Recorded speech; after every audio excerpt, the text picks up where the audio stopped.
Hostile Guardians are now active. Safe area entered. As we are once again alive upon the internet. As I make doubly sure that we are. As well, I load it in as I normally do, start on the login screen or on the character select screen. Yeah, that's all set up. That's all set up. A few minutes late, but I was doing some prep work. Actually, I haven't done all my prep work, I now realize.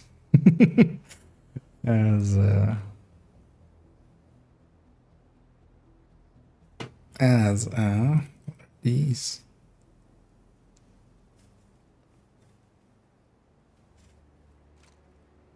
Oh, these are okay.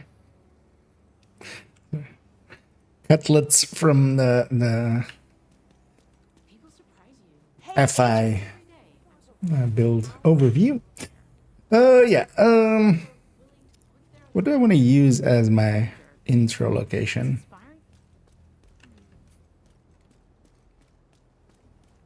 I was kind of just thinking the Oval Office.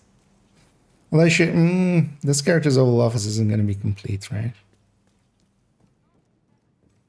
Actually, yeah, no, it's missing a few. I could do it on the other character if I do that, but also I don't want to do it on the other character. This character is already prepared with all of the things and stuffs. We just do it at the range once more. Or might do it in... might do it in Haven. Just in front of...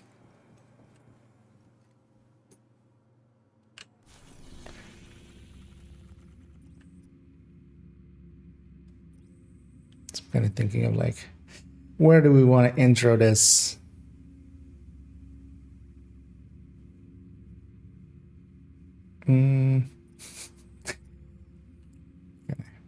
Having a few ideas in my mind, but also nothing really. I'm thinking of, is there somewhere a classroom kind of setting? No, there isn't really, right? Like what we have is like the podium on that end.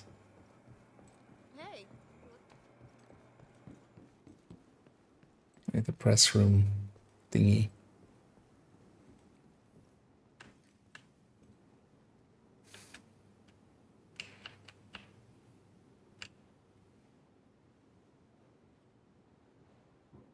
Yeah.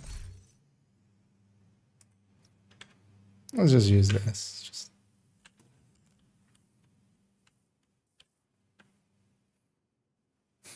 Yeah, we'll just use that. Something very simple-ish. Let me double check that. Actually, did I do my checks? I don't even remember. But everything is set actually, so that all works out.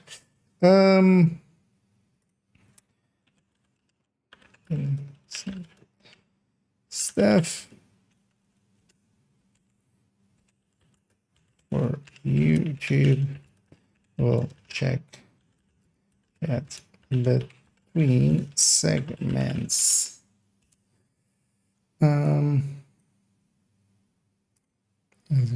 Actually, didn't copy that.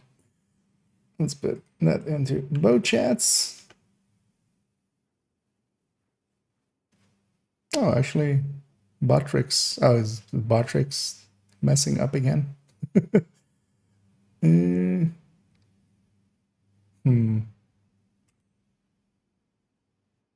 Hoping not. That's always annoying when that happens.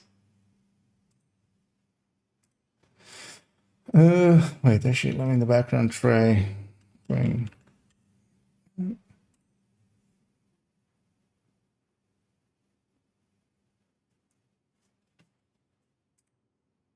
Checking if If Patrick's is alive. Oh. Seems their whole site is down. What even happened here?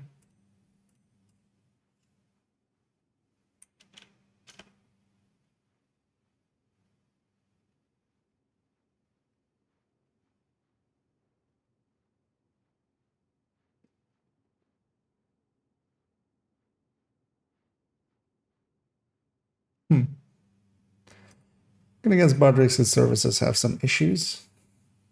As well, so why the view count isn't updating, nor is chat showing up. Just annoying. But we'll try again in a little bit. It was working, of course, this afternoon, so maybe they'll get their fix together. But yeah, for now, hey there, Voorhees, and let's make sure, yeah, that those are pinned. Kind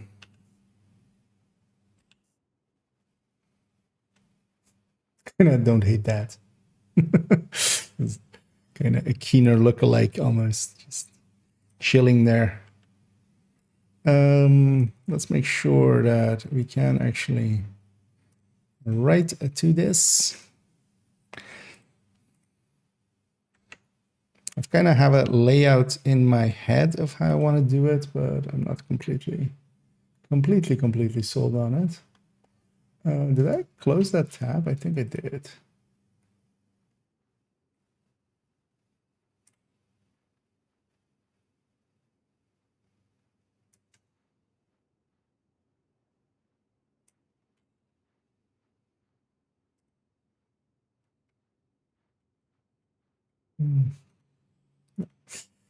Bring this over to here.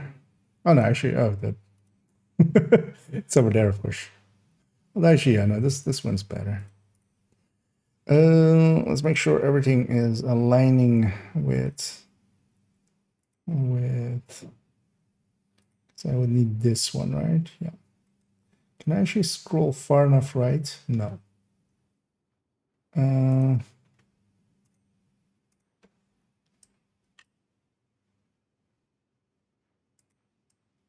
What if I put that there? No. Yeah.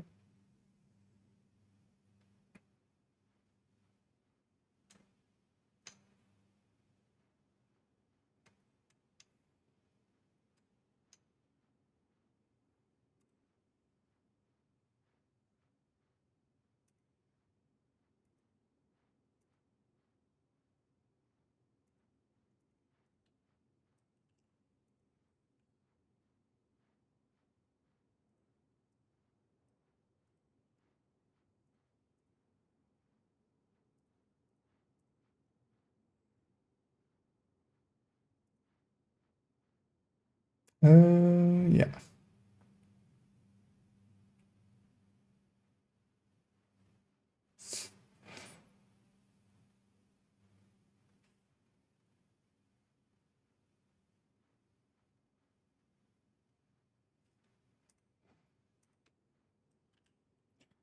I now realize I need to fix this one then up to as well. So where's this linking to? So this is. Oh, actually, yeah, this will link up correctly anyway, just because of how it's laid out. Yeah, so that and that. Okay.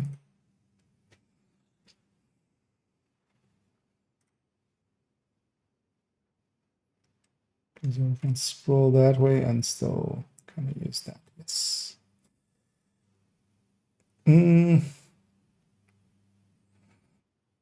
Okay, let me actually reacquaint myself with how this all is set up. So yeah, we have his stuff, and then actually have to do it, and then we have the actual comparison, and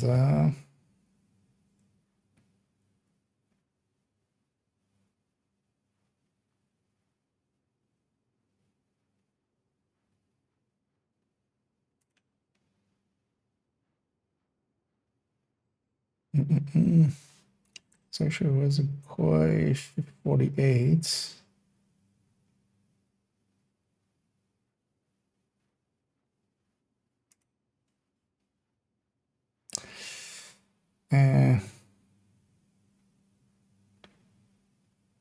Actually, would the group be 52?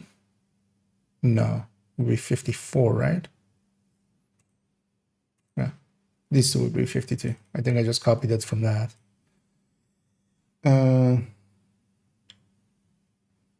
Will be 54. This would be 58. This would be 60.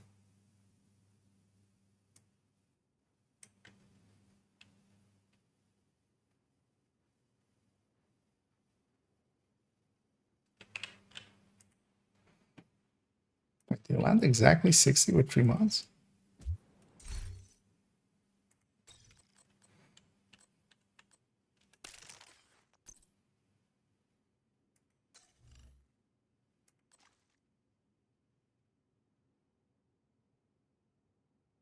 Oh, wait, this is Cheska plus Grupo. This isn't Grupo. Yeah, no. Because yeah, Cheska's in there. So yeah, it's Cheska Grupo and Cheska Fox and Cheska. Yeah, so they're all going to land on... Actually, no, so... Well, no, they would land on 52 because both of these as well would need crit mods. A crit mod to come in. Take them to 42, otherwise you're at 46, which really sucks. Yeah, so I think actually if Batrix fixed itself, nope. So we likely won't have chat up on the chat on the thing. Or at least a little bit until Batrix. Actually, let me keep a tab open with Batrix, which is the chat thing that we use, or well, that I use for having the chat on the side of the screen, but yeah, that's not working today. But I'll read most of it out. I still see everything, so don't worry about that. Yeah, hit Denison indeed, and oh, actually, it's looks like their service is coming back up. At least I can log in again. Oh no, I want to log in with YouTube. I remember now. Never log in with Twitch because that requires a whole re-login everywhere else, which is super annoying. Oh, is the sound broken? Doesn't look like it. Oh, do the shuffle there, but that looks the same. Okay, yeah, no worries. But yeah, we do know there is some. I'd rather have a false positive than or a true negative than a false positive. So. Does one get double buff if two guys have striker shield on one enemy? No, anything in the game where it's worth having the same talent? Generally, no. So in most cases, the bigger talent. So if you have like perfect opportunistic and opportunistic, if someone's with perfect opportunistic shoots, they overwrite like whoever else is. The striker shields as well. Only one will be active at a time. So you standing in someone other's cone with your shield out will only make whoever's shield gives the most damage upgrade. Well, so not for the other guy, of course, if he's in front of you, but like if the person standing behind, like maybe has a 0-tier shield and the other guy has, both full mods and like higher one, then like his will be active. If it's the other way around, then the person in the back, as long as they're in the cone with the enemies in front. But generally, same for instance with FI. If there's two FIs, then a chest FI will override non-chest FI, basically, stuff like that. But yeah, basically no buffs / debuffs stack. Sledge used to for like a month. You could have perfect sledge and normal sledge on an enemy, but I think that's like in recent memory, that's kind of.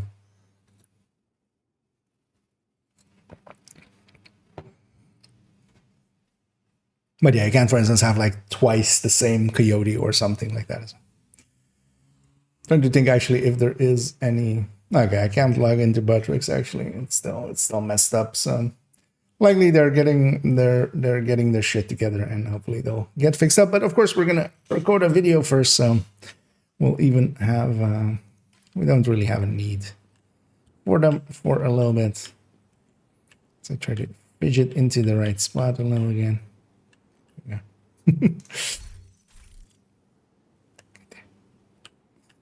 Then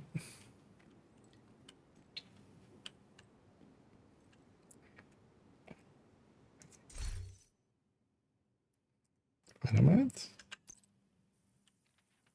But camera is stuck behind. Oh. Okay, so oh.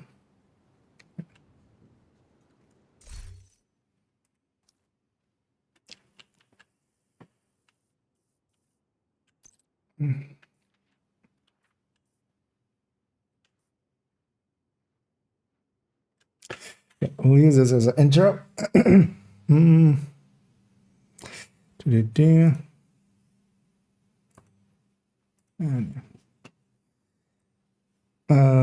looking forward to the Striker and Elmo nerf. Do you have information that I do not?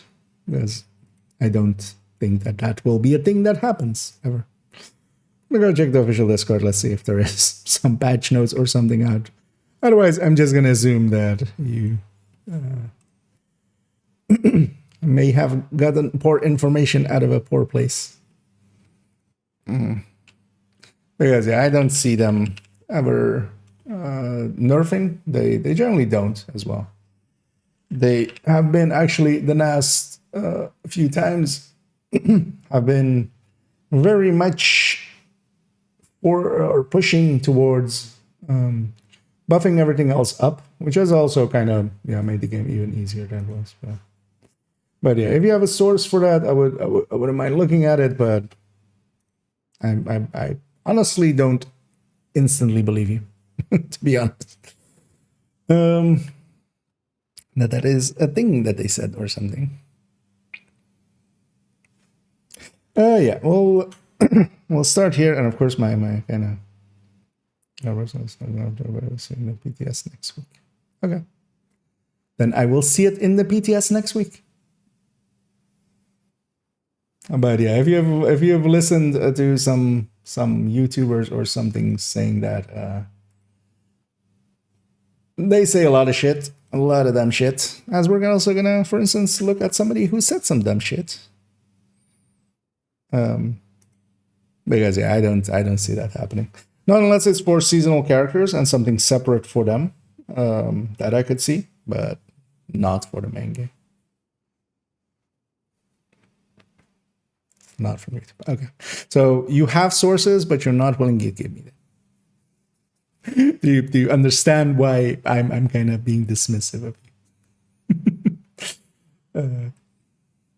Because you know what they're also going to nerf? They're going to nerf run speed. We're going to walk from now on. Like anything can be said, basically. If it is in the patch notes, I'll think back to you and go like, okay, that guy said it, or that guy said it. But I don't believe. Maybe for in-seasonal character stuff, because yeah, they want to kind of balance in there, but I don't think for the main game. There'll be so much shit thrown at them, because also it kind of disrupts a lot of like speed running and stuff like that.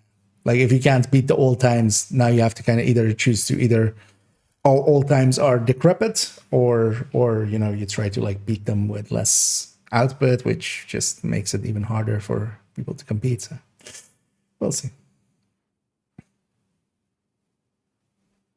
But they will buff weapon mods by 5 times. This is not getting more believable, honestly.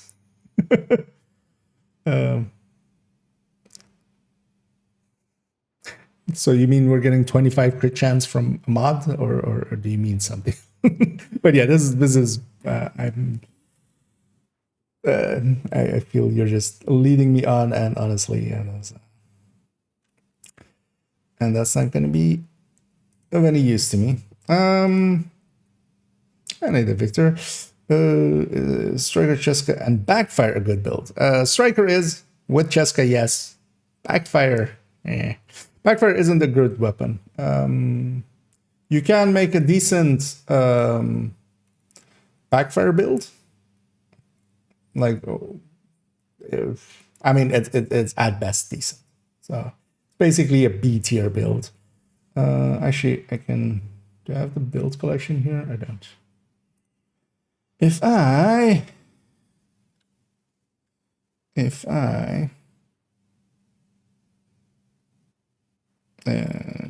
open this here, so I'm just gonna link to the build collection real quick. Where's that? So I'll bring it up on screen, and then maybe also give the link.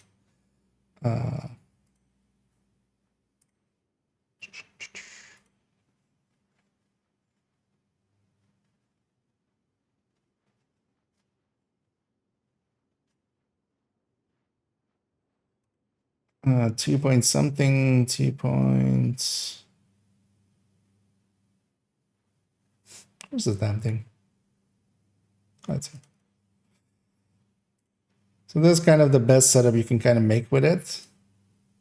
So, this in the build collection 212, I'll link directly to it. But actually it's with 2-piece Sokola because you don't need the Cheska there. Or well, you can't really even have the Cheska. Actually, no, you need the Cheska. Yeah, I mean, you can have the Cheska. It doesn't really matter. Oh yeah, you take Cheska. I think I'm thinking of something else.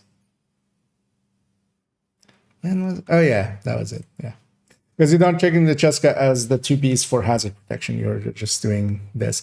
But this is kind of the best thing you can do with a backfire, and this is pretty bad still. Like, I would take just a normal striker with a normal SMG over this, like 10 times out of 10. I just sometimes do run this just to have something different and try to like keep the stacks up, but it's not a good build. That's also why it's not in recommended build list or something like that. But and it is kind of bleed resistant, or well, fully bleed resistant, and a striker set, basically. Yeah, let's go back to. Actually, I'll keep a build collection here just in case I need one again. We're gonna go look at this thing in a second and kind of use this spreadsheet to kind of talk about them and stuff. Let me show you some of the rest before. Not CHD, but CHD optimal range extract. If they're not gonna they're not dumb enough to. Because if you not do CHC and you do CHD to 25 per thing, like now that's just. But also, so either you are in the PTS and you firsthand know, but then, or well, you're in like the closed tests now. You're breaking NDA, which I wouldn't think you would, or you've listened to somebody say these things, and I wouldn't believe anything they would have to say. Until we firsthand see the patch notes. So, and yeah, we don't see metas. We don't announce metas just by patch notes. So anybody that has fed you information is I wouldn't recommend. If you want to spread information like this around, good on you, but. I'm taking 0 from this just because I do outright not believe you, just for the reason stated. You're either breaking NDA or you're repeating somebody who has broken NDA and they likely they're not going to. No one's going to risk actually getting sued over getting information out outside of very dumb people. And you shouldn't listen to them anyway. And yeah, I don't believe a single thing of what you said. We'll see next week, likely. PTS is likely going to be next week. But yeah, there have been so many pre-leaks of PTSs of people saying things that, yeah. And this would be dumb even by massive standards, but good on you for trying. I don't smell something fishy here. This is like whale size. Honestly, so. TV.com, yeah. Anyway, Windsor. We'll come back next week then. Do. But yeah. Because Yeah, exactly. I was about to say it's a trust me, bro. Because also keep in mind that anything that is like now known or would be now known would be some stuff like ETF and maybe some closed testers and stuff that they have. All of them would be under NDA.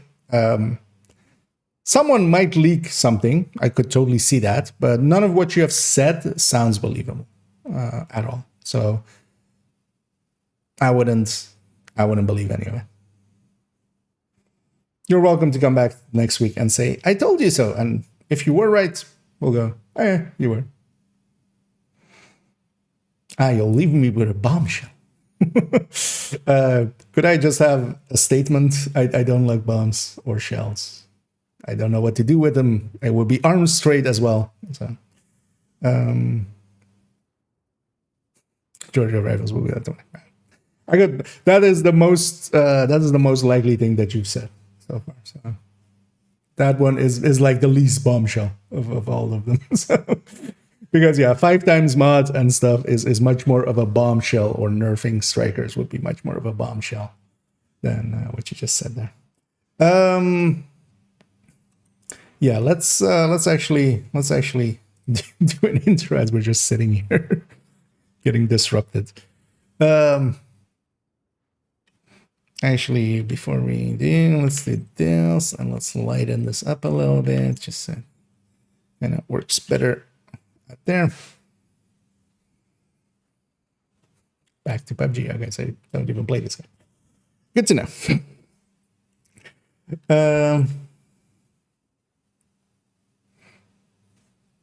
Yeah, let's ignore all that and actually go on to something that actually currently exists, and we know for sure, and that is that somebody fucked up. So I need to go from this to this. Yeah. Actually, let me just quickly check as well if no. If Batrix, Batrix seems to be down, which is the side chat and stuff on stream. But also, we're gonna record some footage here. Yeah, I'm gonna do an intro. I might here and there reset and stuff for those coming in right now. I'm gonna record basically a rebuttal to somebody that put out a video, and we're just gonna use them as an example.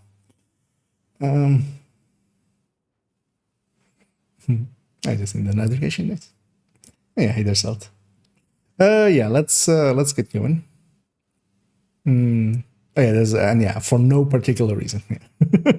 That's the reason. Hi, I'm Ikea, and today for no particular reason, I wanna that's not and today for no and for no particular reason I want to talk. No words before it.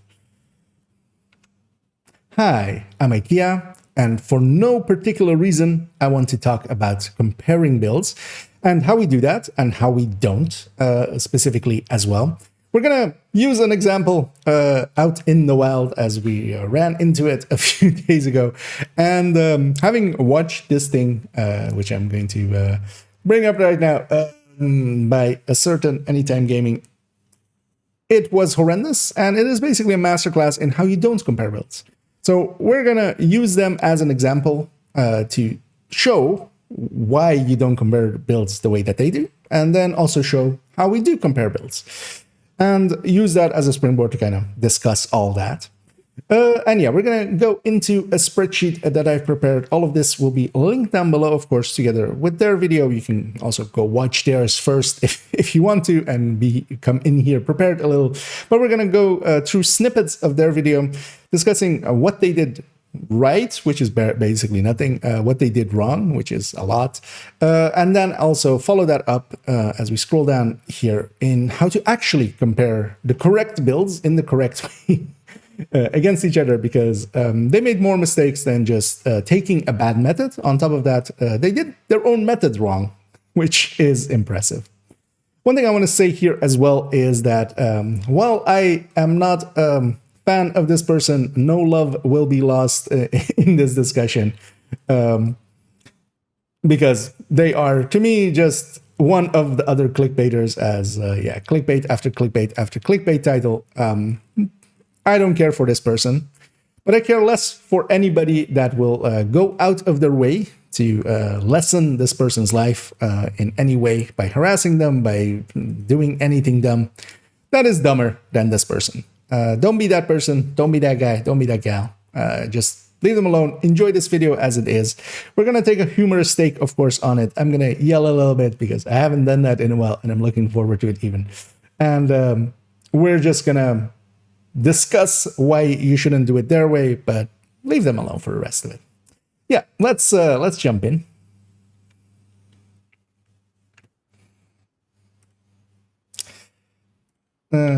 Pretty long intro, but also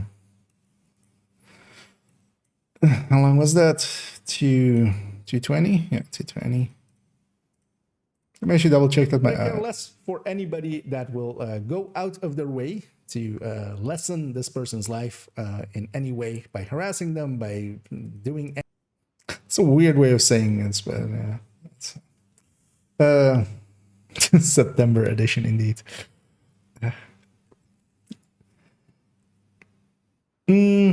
So yeah, so from here, actually, let me grab my notes and stuff.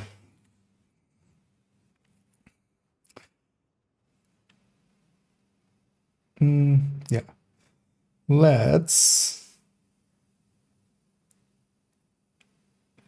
Wait, is it actually one of my own? Oh, it is my own stream being live as the first recommendation there. That was funny. Like, I'm literally on the account that is streaming right now on the YouTube, and it's recommending my own stream to myself. That is funny. Well, let's give that an old refresh. Yeah, so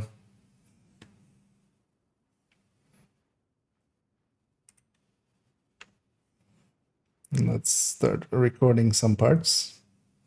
Actually, let me put that into the folder for this.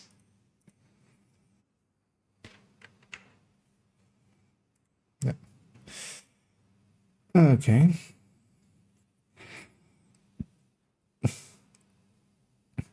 Yeah, let's go into this. As we'll start with their thumbnail and their title. As this is them going, "You are using Striker wrong," and they have, well, they have kind of blurred them, of course, because you have to clickbait, except you don't really.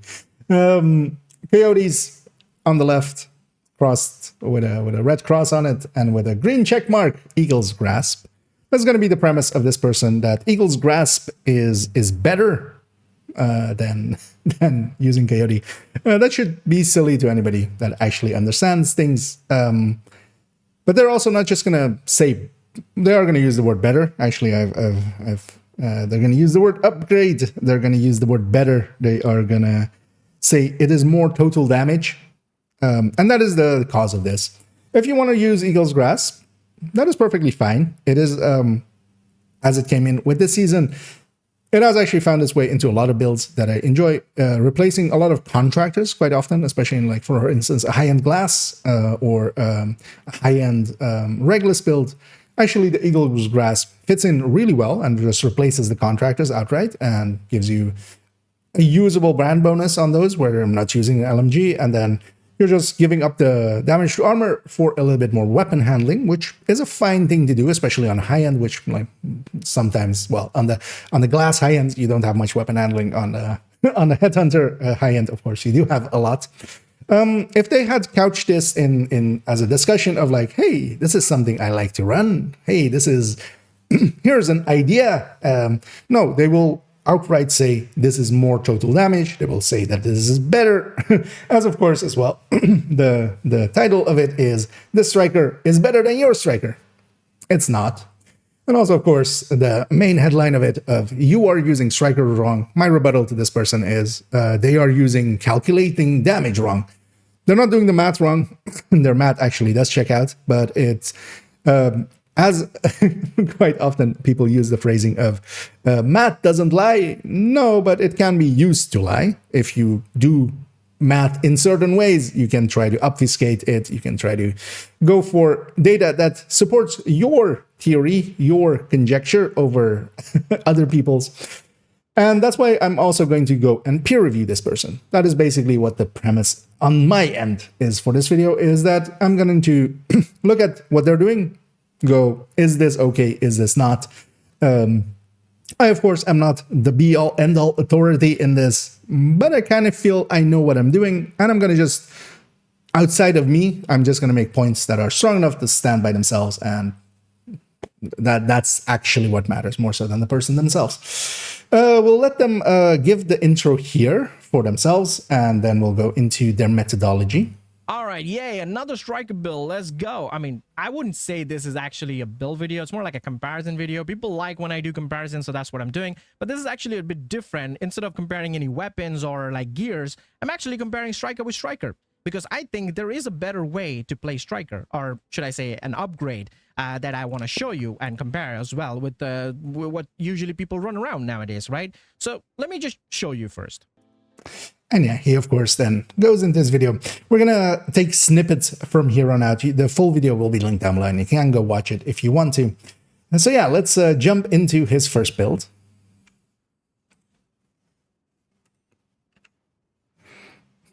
Self-promotion, yeah, indeed.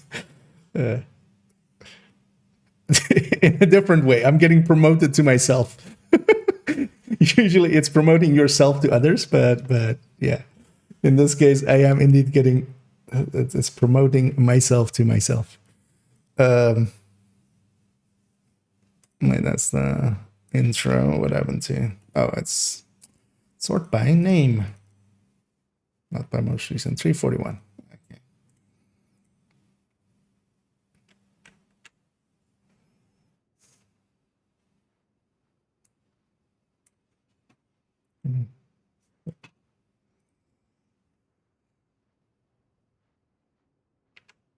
And what we, of course, saw in their video is that they're going to the range. We're not going to let them speak. You can, of course, go watch the video and see that I'm not taking anything out of context here, but just to not make this extremely long, because, of course, we could be here forever. They show their build, the build that they're going to use. This is the first step that I know that this person does not know what they are talking about. We have a Grupo Coyote strikers. Even in the comments, when they get somebody told them to use Cheska plus Coyote, they went, I have enough crit damage already, or I have enough crit chance already. You don't. You never do.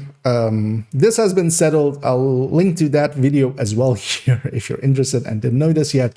As this is a somewhat older spreadsheet. Let's zoom in a little bit just so it's easier to read here.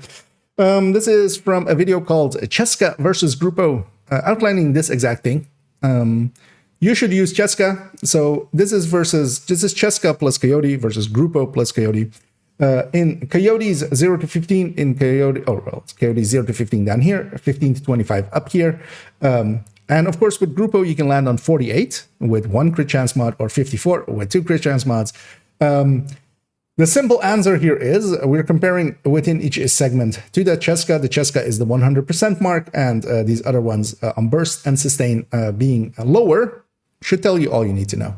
Grupo 54, Grupo 48, both are lower. In both cases, in both Coyotes, one of them, of course, the 48 will be closer when it's the mid-range buff up here, and the other one at 54 will be closer when you're at the short-range buff at 54.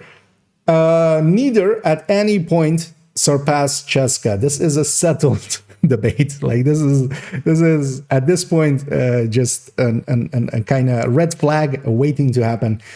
It's Cheska Coyote. Never, I mean, not never use. Why would you give up this damage? If you have an answer for that, just because I want 2% more challenge, is not a true answer to me. If you want the challenge, go make a purple build, run bad builds or something. We, of course, went into joke builds. Make one of those, make a purple build, make an all 511 build, make an all Rector and Kaiser build or something like that. This is not the answer to that. All you're doing is just being a worse build.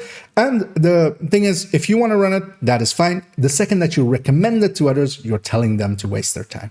Because if they're going out, what does it matter if they're farming for Cheska or if they're farming for Grupo? That will not make any difference to them, and you're giving them the worst of two options. Now, having ranted about that, and yeah, if you are more interested in more in-depth of that, the Cheska versus Grupo video will be linked down below, and you can go watch that in its entirety. Let's go back. So yeah, they don't know what they're talking about already by presenting a Grupo Coyote with Elmo. I should say, of course, this is for Elmo. With Oreo, you can use Grupo. This is just for ARs, basically. No AR will will match up to a Cheska Coyote version. Especially other ARs as well, as Elmo, of course, is the highest crit chance. Let's continue on, though. What they are going to do is show us all their build, of course, with all of their stats and stuff. Keep this in mind that they do this for this, as they go piece by piece. I want to actually go back a tiny bit. One thing I'm already pissed off at here is they're 5.4K. There are a decent SHD level, of course. Not that SHD level means something, but it does mean that you have some resources at the very least. Why aren't they putting a 12 crit damage mod into this Coyote? Especially in a second, keep this in mind, because that is an 11.4 crit damage mod. In later testing with the other builds that he's trying to promote, of course, what does he do? The obvious answer. We'll see it there. In the business, we call this foreshadowing, except this is not foreshadowing. This is more just with a spotlight. Just, yeah. So keep this in mind. This is 11.4 on this Coyote mask. We see them then going through every piece, showing every stat, and then again, not a full crit chance mod, except this Grupo chest. For this one, it doesn't matter. This Grupo chest will stay on his chest the whole time for the builds we're going to discuss here. So it doesn't matter. It's the same for all of them. With the Coyote, of course, is going to replace it with other things. And everything else is optimized. All of the pieces, he's running all crit damage all around. With the exception of that crit chance on his chest, landing him on this awkward 47.8. Generally, of course, you can go for this 48. Generally, I would recommend the 54, honestly, over the 48. The 48 is better at mid-range and long range. The 54 is better at short range and mid-range of the Coyote. So generally, I prefer having it be better into the 0 to 15 and the 15 to 25 instead of the 15 to 25 and the 25 plus. Because sometimes you are in close range and then this 48 becomes an issue. The crit damage is also, of course, awkward because that 11.4, so they're landing on a 175.4. But yeah, as they go on, they then explain a little more, and then they start shooting the range. At this point, I'm expecting, they're just gonna use the range DPS, and it's a dumb thing to do, but it's fine. Especially if you're doing such a short test. One thing you can use this for if you want to compare, because for some people, they will never reach the point of just filling out a spreadsheet or something. It's kind of fine as long as you do every build in the same way. If you find a consistent way that kind of works, so you could, for instance, in my first year of division, we would kind of shoot a target for like a minute and then do that several times. You're gonna get somewhat of a consistent number out of it, and it being somewhat consistent should already tell you that it's really still not a good way of comparing builds, but that's still okay. But no, what they're going to do is, and we'll let them talk through it themselves. You have and what's your stats, so keep that in mind. Yeah, so let's see how much damage you do. We're actually going to ignore the health damage there. It's obviously more than 1 million there, but we're going to ignore that because a soul rifle gives you, health damage boost. But we're going to see how much damage you do on the armor, because most of the enemies we fight has armor on them, right? So let's see the highest. That's not true at all. There. So that's 865, 198. That's the. Okay, so they're singling out the crit damage there, leaving out the non-crit damage shot. They're going for DTA only because they state that we fight more enemies with armor than with health on them, which is debatable, kind of depends. You know, we have heavies and stuff, and you could take either number because he's going to stick with the AR anyway. But yeah, so he's going to take that number as the highest damage, right? Yeah, 865, 198. So as you can see on the chat as well, 865, 198. Now, how are we going to get an overall DPS here? So what we... An overall DPS, that is the term that he used there. I want to single that out because, of course, a DPS is a set thing. It is a damage per second. There is a set ways of calculating them both in burst and in sustain. Let's see what he does. What we're going to do basically is multiply that damage by 70, which is the Sentinel's Engine's mag. I know that might sound a bit weird and... No, my friend. That doesn't sound a little bit weird. So what he said there is he's going to take the crit damage shot, not both shots, and take an average shot of them, which is what you would normally do. You would take the crit damage shot, multiply it by the percentage of crit. You would take the non-crit shot, multiply that by the inverse of the crit chance number, the percentage that you're not going to crit. And as a percentage there, you get an average shot number. That is the basis of basically all calculations whenever there is a chance involved. You kind of need to average it out to an average shot number, which most of us do. And that is the basis that you take into the rest of it to do burst and sustain damage calculations with a crit chance.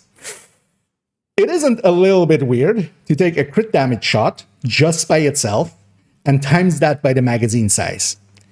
That is not DPS. That is, at the very least, closer to damage per mag, which isn't a DPS. It is a damage per mag. It is not a per second. It is a per mag. And that is also not how you do damage per mag, because in damage per mag, you would also take, again, average shot, averaging out the crit chance out, times the magazine size, getting a number out. That would be damage per mag. What this is just as if you're 100% crit chance on the crit damage times the mag size, which is not a factor at all that you can use. Damage per mag as well would not be a comparison point between builds. This is like saying, I went into a car shop and I went looking for what had the biggest gas tank. Is that really the thing that you're going to base your decision on? What has the most mileage? What has the biggest gas tank? No. It is a factor to consider. There is a reason why on my burst and sustain DPS weapon tables, there is also damage per mag. It is an important factor, but it's not the factor we base everything on. This isn't a little bit weird, okay? Let's actually see them do this. You're not going to be critting on every single bullet. I know that. But to make it easy for the test. But to make it easy for the test. My friend, you're making a video trying to educate people. This isn't as well the only fault we'll see in this video, because he's going to make more errors. And on those, I'm not actually sure that it's ignorance. Although I will still stay with the thinking of do not attribute to malice, that which we can adequately explain with incompetence. But neither malice nor incompetence is a good look. And yeah, he goes, of course, he knows you don't always crit, but he wants an easy test. He's already made this test much harder because we're going to see in a second, of course, you could just fill out any of a dozen tools that can give you a burst or the sustained DPS number and where you can compare builds actually. I think we're going to do that. And I will explain it later on in the video. Don't worry about it. But for now, let's just I will worry about it. So if I do that, how much damage that actually is? Well, that's actually 60,600,000. So yeah, so he's going to go into his numbers. And that is build 1. Now, of course, I've already collated all of his data together. We have the matching numbers that he has for 3 builds that he's going to do. In this first one already, of course, he's using whatever his stupidity is here to get a certain number, which we're matching here, compared to the actual damage per mag, where we take what I said before. We take a crit shot, times it by the crit value that he has, the non-crit shot times by the inverse of the crit value, basically the non-crit value, and you can get average shot out. This is a very simple and easy calculation to do. Hell, I've done this on on napkins with a calculator next to me. It's not hard. Just take this instead. And that is before, of course, we go into deeper of this, because we're going to actually compare the builds that he's talking about. But first, let's let him continue digging his own grave. We're going to break a segment.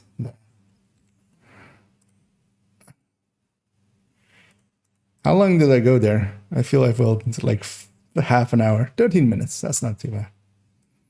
Because that's the core of it. Also, am I being too evil? I'm not being too evil yet, right? It's still fine.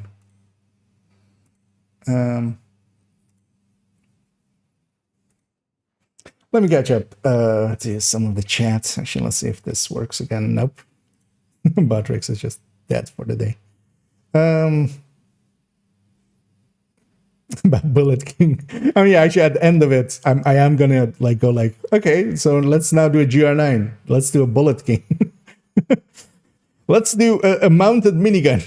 You know what you should do? Always play with a mounted minigun just next to you. Dig their graves. Yeah. On the internet, you mean, right? Not just outright. Let me catch up to... Hey there, Impressor. Will Striker with high-end chest, glass cannon, and high-end backpack vigilance do more DPS than generalized Striker with Striker backpack, high-end chest, obliterate, and or glass cannon? It will on the first shot, it won't on the cap shot. The thing is that vigilance plus glass does not overcome... chest cup plus glass with the Striker backpack at top, but you start a little bit more damage. So actually, one of the things as well, I'm gonna actually, it is already, actually it's the next page on my notes.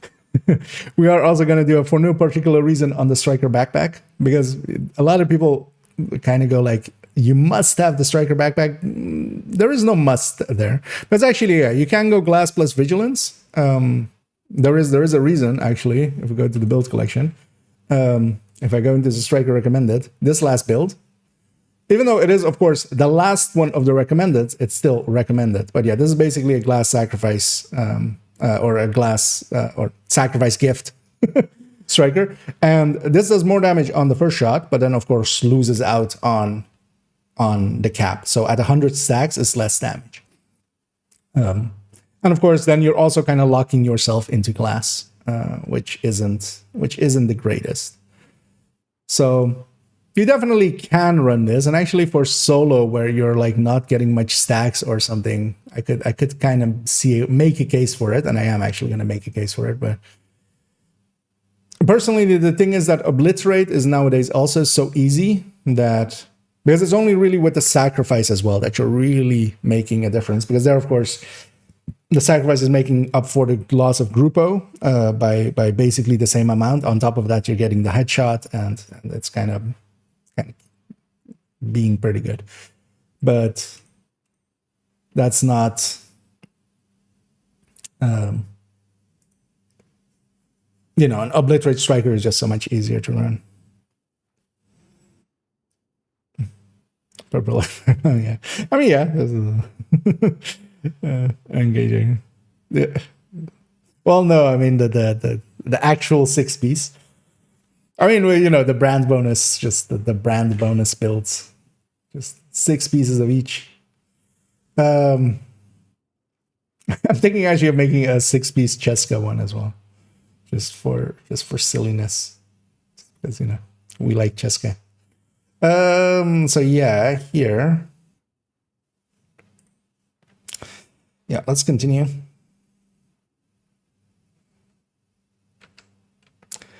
So now we've seen how he's going to compare the builds, which is a very bad way. So I wouldn't recommend comparing builds on this, because also he's going to go now into creating issues for himself. With as he's in total going to compare 3 builds. I'll already spoil what they are. So it's the I was going to say Cheska plus Coyote, just because I'm so used to saying that. It isn't, of course. It's a Gruppo plus Coyote, the bad version.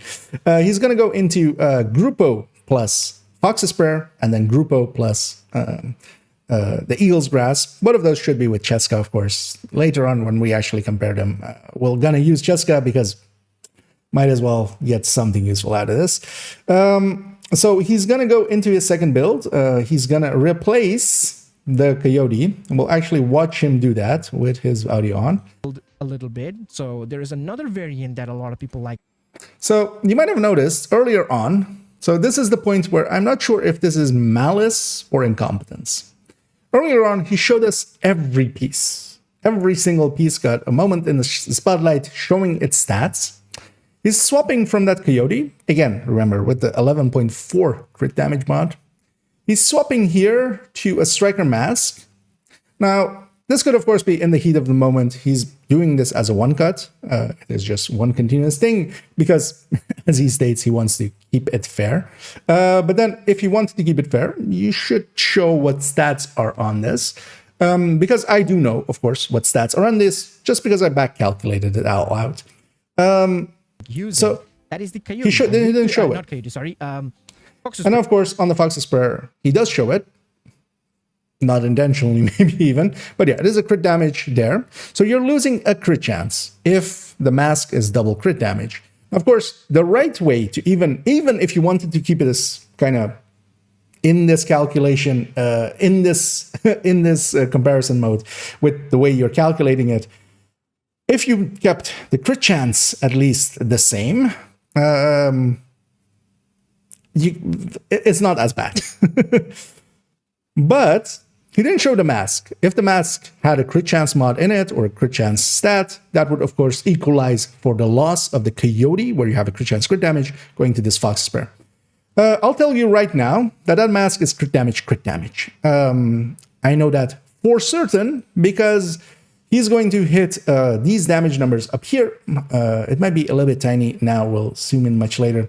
He's going to hit that middle numbers there, which are these numbers. And as you can kind of see, these numbers kind of match up to this number of 852.734 matches up here with this 852.733.4, which is within the margin of error for the floating point calculations as the game does it and does weird rounding at points. And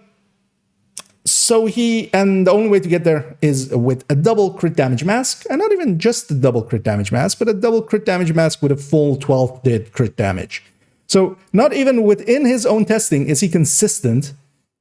Move that crit damage mod around. If you don't have an extra, just move that 12 crit damage from the mask to the Coyote. Also, in doing that, you also kind of show what you're doing, which is a mistake, because he is now landing. He was already at 47.8, which I already pointed out that outside of maybe Countdown, where you have a ton of Coyotes, I wouldn't run it that way, especially in a 4-man. I would much prefer having the 54, especially if you're solo with just that Coyote.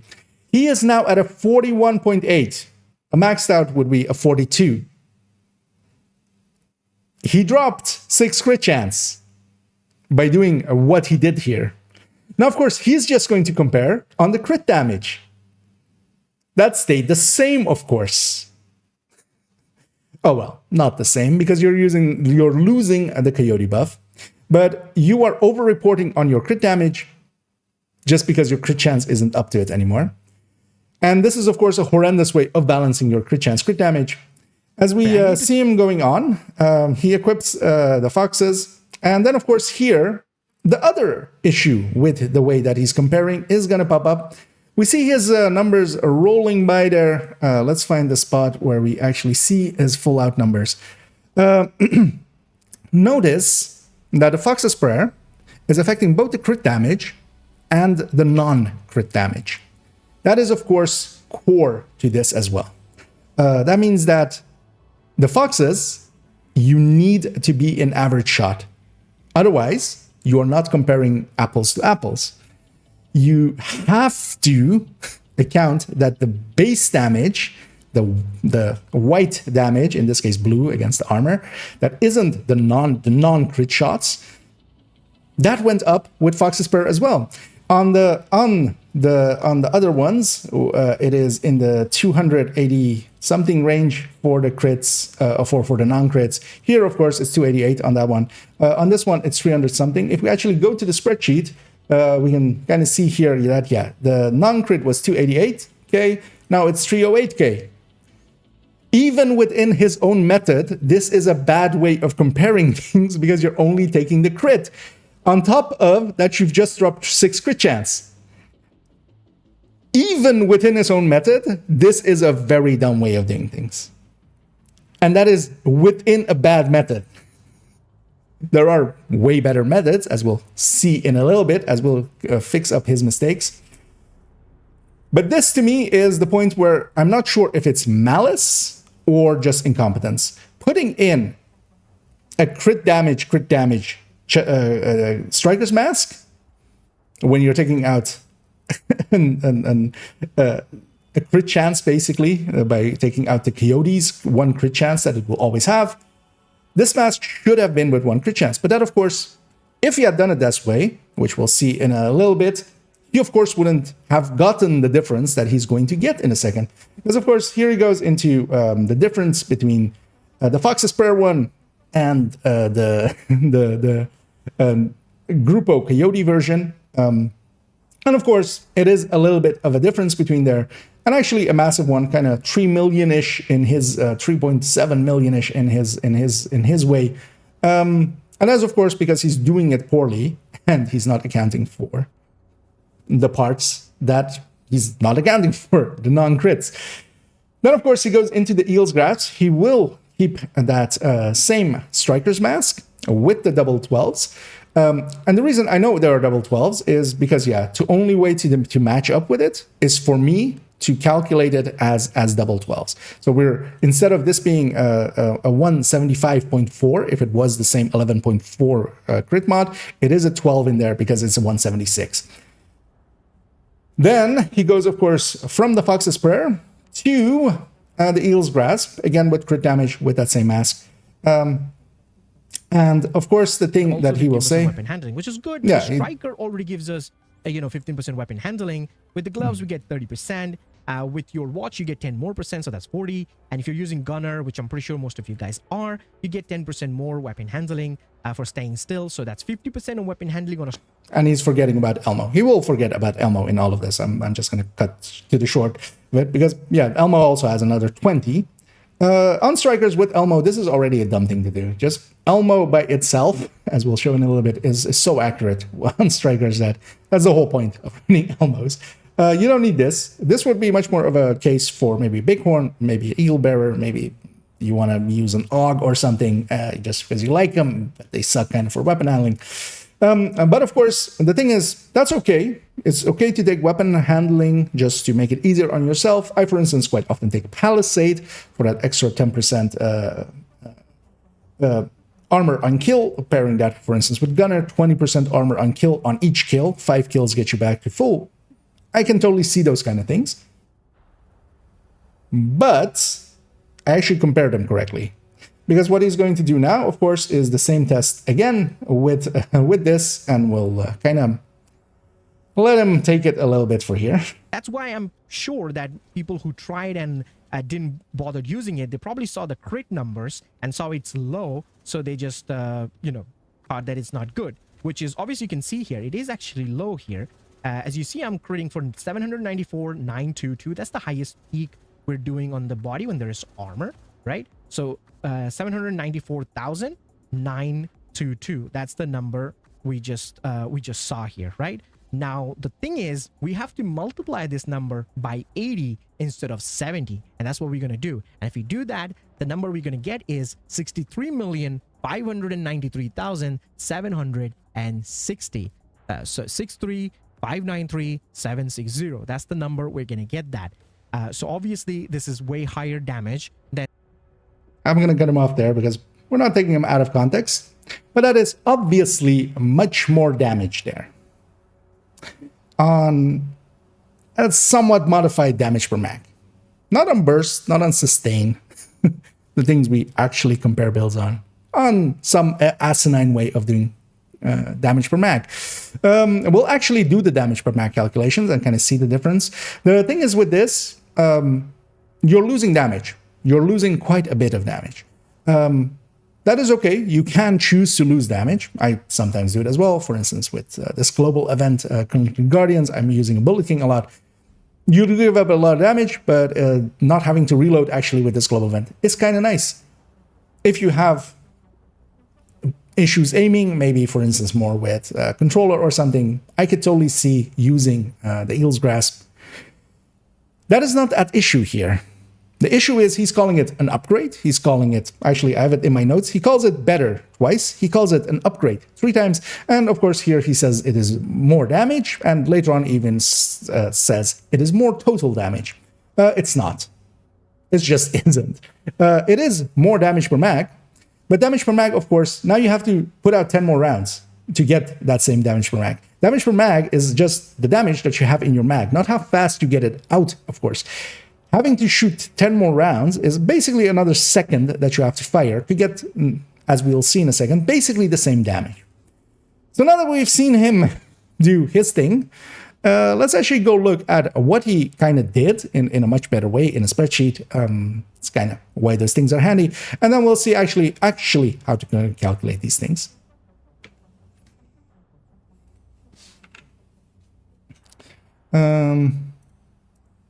There we go. How long was that? 11 minutes. That felt like half an hour to me, but actually, yeah. Also, yeah, the game jumped to the start screen, but that's fine. CZ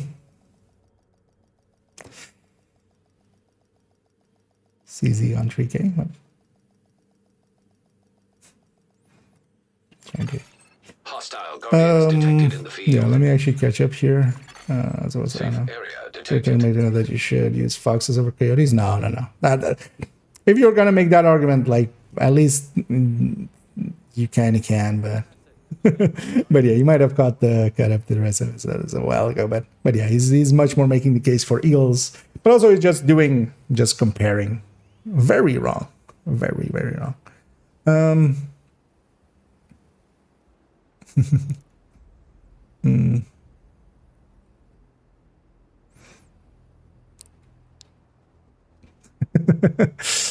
Yeah.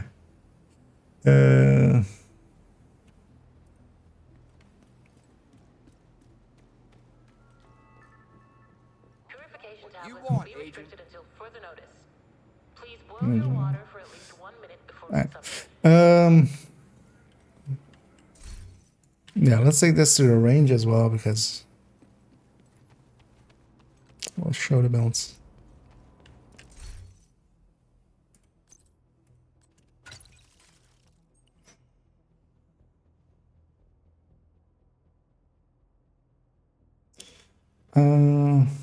Yeah. As yeah, I'm setting up to. I want to see how long it already is altogether. Oh, it's 30 minutes. Okay. I was fearing that part would be even longer, but it's not as much. I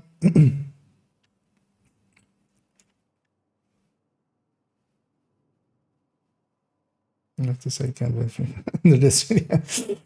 I'm curious to see if anybody kind of.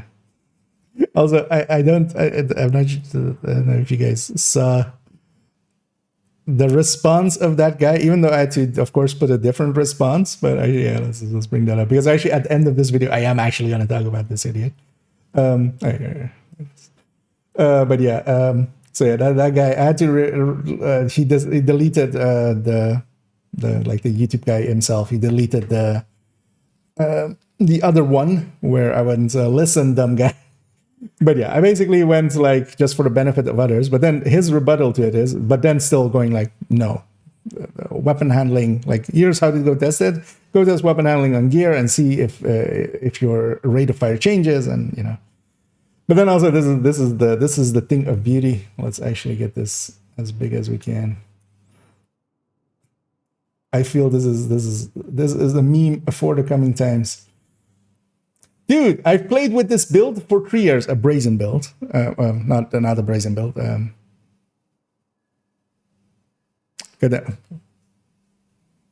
am I blanking on? What? How am I? Weapon handling chest. Braced. as I'm looking in game in the library. So he's running braced and he thinks this gives rate of fire.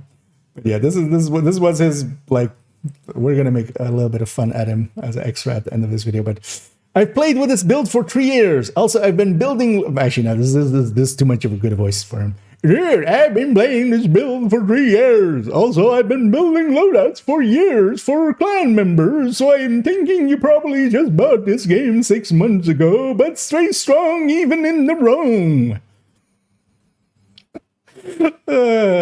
I can't, man. It's just go vote Trump. Sure.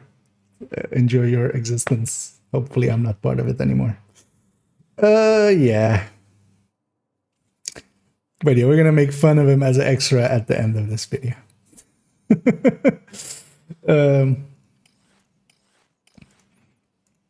Because that's also the reason I have a special version of the video up, where it's already on that highlighted comment, where we can have some fun with him. Because, yeah. But yeah, let's actually do the comparison thing right here. Yeah, let's get going.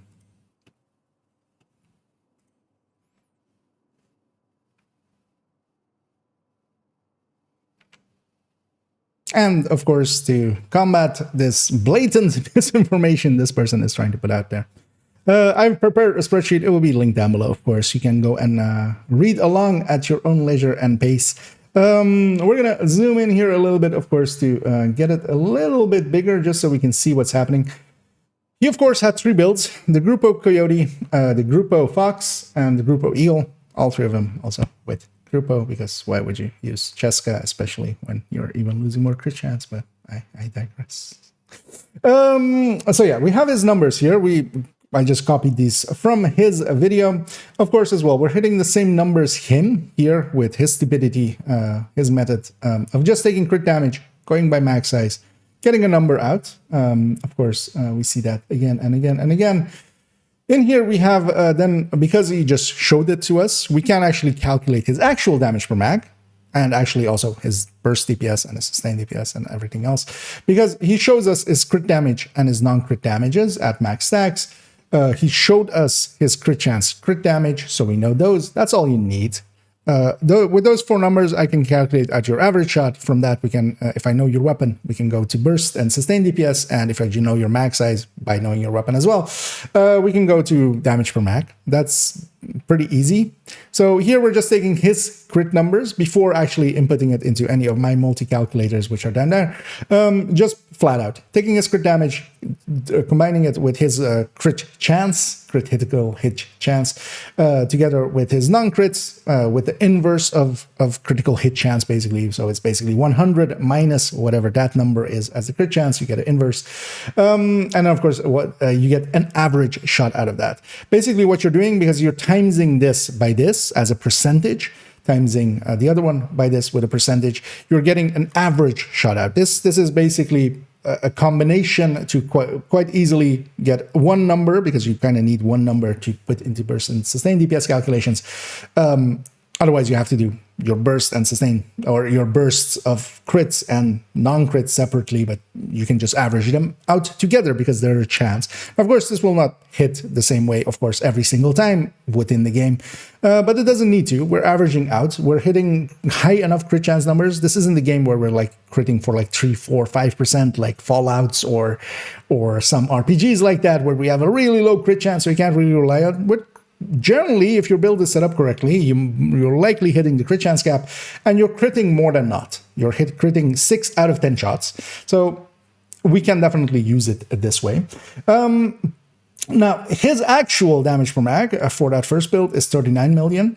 Then we see it with the Fox, and with the Fox, of course, becomes that issue of him, first of all, messing up his crit chance, crit damage by keeping that mask double crit damage, because, of course, the way that he's doing it, that will prefer what his outcome will be. And yeah, I'm not sure if that is just ignorance or malice. Maybe he can weigh in on it himself. But because our here, of course, with the other 2 builds, with the Eagle and with the Grupo, the non-crit damage is going to be the same because they, of course, are basically the same going to be. The Fox, of course, is going to affect that non-crit damage. So this is going up. That means that in the end, the difference that he shows of it being a lot with going from, being kind of next to each other because of that crit chance loss here. Because to him, these are his numbers. So this 60 and this 59 million, they're a lot closer than the numbers I'm putting out here. And that's because he messed up his crit chance. You shouldn't balance your crit chance, crit damage this way.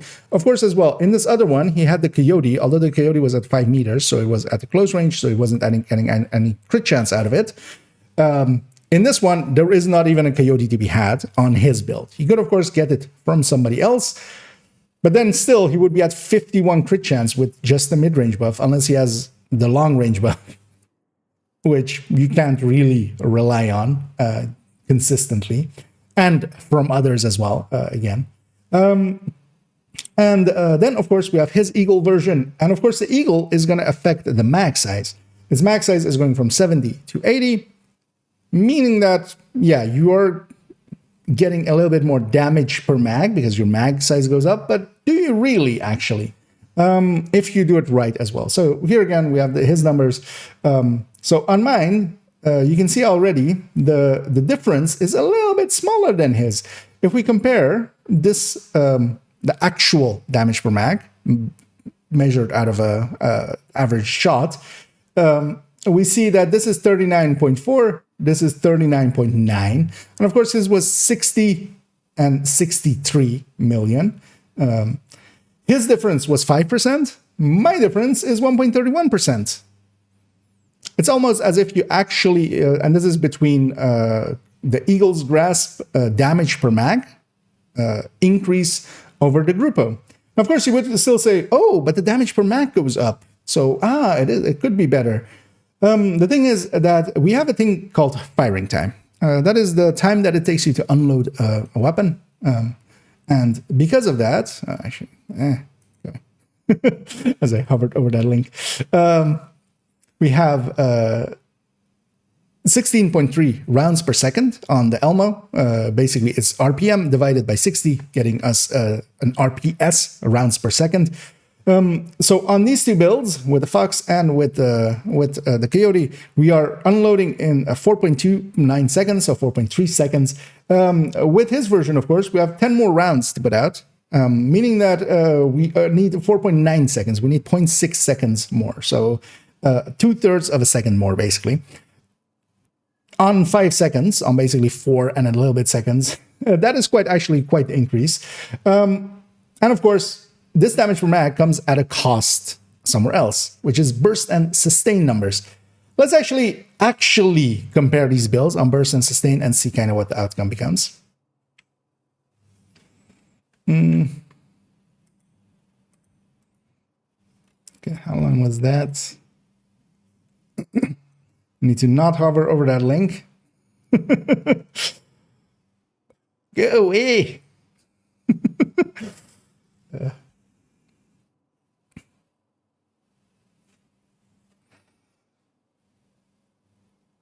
Yeah, let me catch up to some of this. +1. Yeah. I'm already... I don't think the guy himself is gonna... I mean, I'm gonna tag him actually in the video. Like, I feel that's fair. Like, he might actually learn something from this, maybe. Well, likely will. Oh, okay, yeah. That's when I was looking for the... I mean, yeah, I didn't know what else to call it. Like, I was gonna first call it his method, but it's not really even a method. But yeah, just I don't know, call it, yeah. I mean, yeah. Over the time as well, I've also, like, I used to, like, a lot of people were kind of surprised at earlier on. I of course went ages ago at this point, like 6-7 months ago after Fog. People were surprised at my thing, but actually this is what I used to do on the official Discord and stuff as well. just some people would call it gatekeeping, but it's much more just peer reviewing, just going through and just, hey, your stuff is dumb. Don't do this way.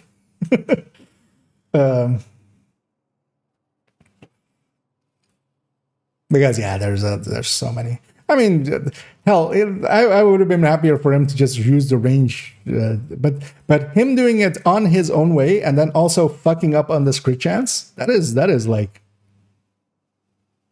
how even? Yeah, let me catch up on everything and then we'll jump into the. As soon as I with Eagle's Grass for race on the start. Yeah. I mean, yeah, like Bighorn or stuff. But then the thing is as well, if you're giving up the damage to go Bighorn, because yeah, Bighorn is one of the better damage dealers, but when you're putting an Eagle's Grasp in, you're like negating. You might as well just have been like, unless you just want to just try it out or you want to proficiency it or something. But even then, like, I'm perfectly fine with running Eagle's Grasp or Palisade. You know, I quite often run Palisade. I mean, actually not that often anymore, but for a bit I used to run like strikers with Palisade quite often. I still do when like there's enough coyotes, sometimes for countdown and stuff. That's fine, but it's not more total damage. It isn't better. It isn't an upgrade. It is a downgrade, but it's a downgrade where I know like, okay, I'm giving up. Basically, yeah, I'm giving up the same, like, well, actually no, it's the same like the Fox, basically. It's the same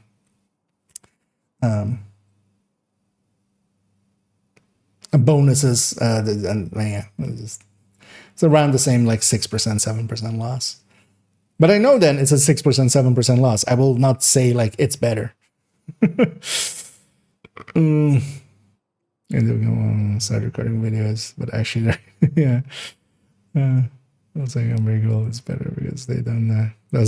Yeah. I mean, yeah, there's a lot of people that like, I mean, how many people are like, yeah, no, other people were running red builds. We were in a legendary and they kept dying and I kept picking them up and stuff. The thing is, of course, if they weren't on a full blue build, they could actually help with damage and then the others wouldn't die. But yeah, a lot of people have really bad ideas about how games work or how like even without games where you have builds, like even playstyle stuff. Just the thing is, for instance, where I actually started using Eagle's Grasp is actually, for instance, in running AR glass or something. Because especially if you're running contractors, you can 1-to-1 replace the contractors with Eagle's Grasp. If you're running AR and something on a glass red, like as long as you're not learning LMG, of course, it's actually not as bad of a choice. But on Striker, you already have 15 weapon handling. Plus, on top of that, he's like comparing it with Elmo, which definitely doesn't need it. Although, of course, in his defense, he kind of talks about it like also being for Bighorn or Eagle Bear or stuff like that. But that's still like his comparison method is wrong. And also, even within his own method, he's wrong.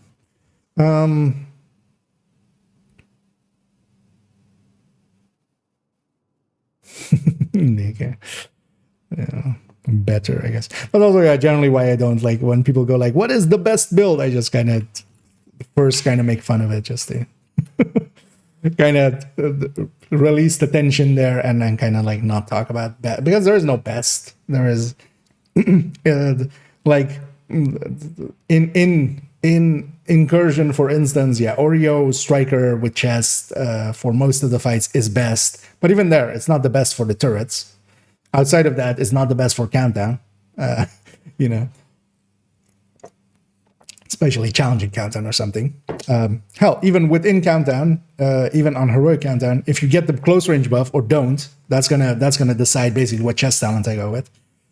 There is no like singular best in anything. It never was. Like hell, the giveaway should be like watch a speedrunner go through a mission. They'll swap builds like 7 times because there's a somewhat better choice for some place, but then that gets, you know, the next room might not be the same choice. That's a fair one. Oh yeah, the thing is, I usually just replace the like I usually just say like or like well, I in some humorous way just go like, "What is the best?" Is the something like that. But then I usually then replace that word with recommended, and they usually understand as well and laugh along. That's also why it's like not in the build collection. It's not the best builds list. It is that recommended build list.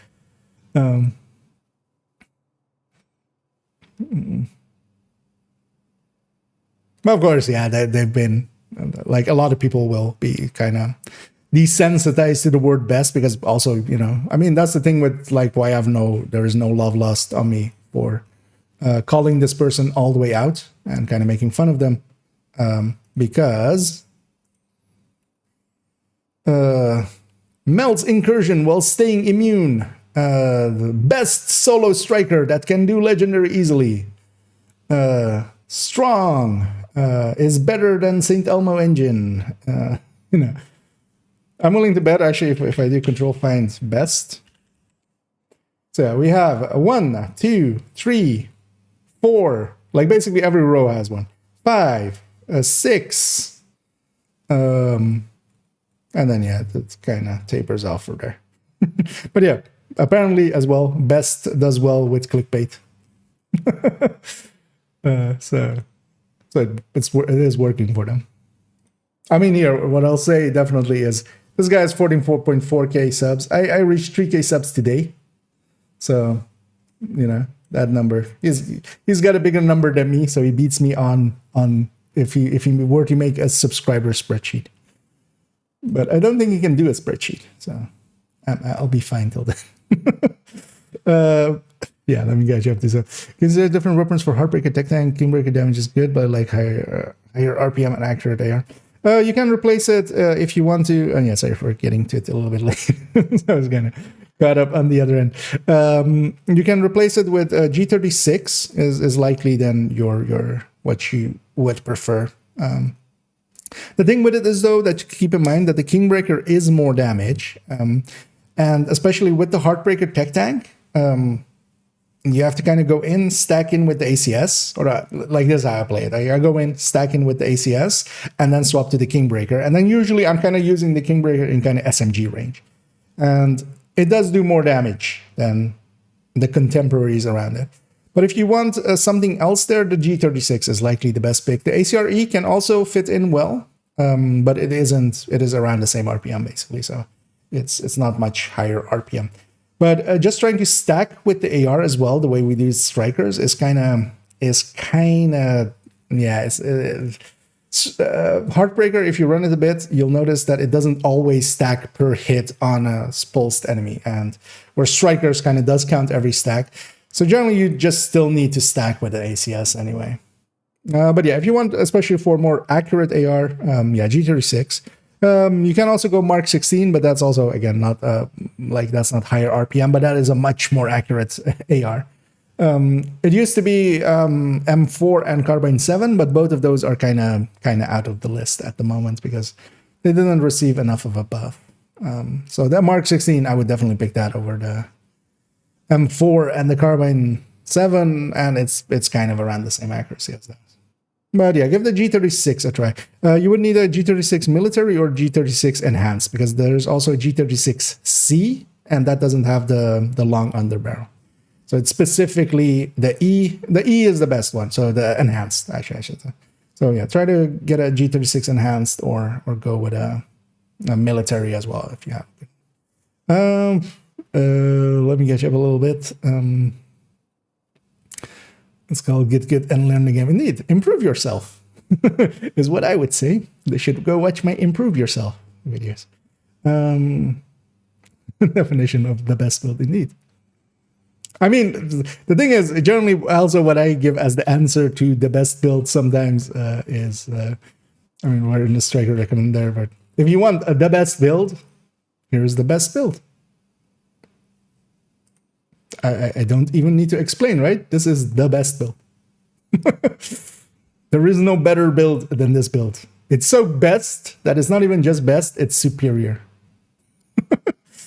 Yeah, for those that don't know, superior is in the same way that high end is yellows, purples are called superior in the game. So.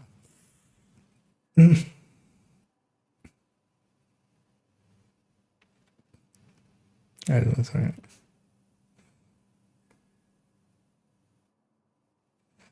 Maybe it's a little like that kind of another game. Defensive will work the way up as they get into. I wouldn't per se agree with that. That's also why I kind of recommend just the full striker. I prefer for them to first kind of get a feel for what one of the top damage builds is. Even if they die with it and stuff, and then go with like something like a tech tank or something. But then at least they have a baseline to kind of compare against. I feel that is important. That's why I also still, on my recommended build list, Striker is very much at the top.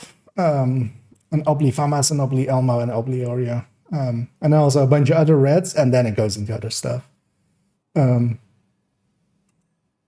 Because yeah, I feel even if you don't like those builds, or if you don't like running full red striker, I feel you should just try it out. At least you'll know what kind of the close to the peak damage as there is, of course, like the beta too, like if Headhunter is more damage or not. But yeah, there's no definition of best. Because the thing is the same. We use the term meta a lot, but generally as well, I try to avoid just saying meta. It's kind of the same as like additive, multiplicative, and stuff like that. In the same way that like additive and multiplicative, you kind of have to say it like additive to itself, multiplicative to the rest. Like that part of it, that second part is just as important as that.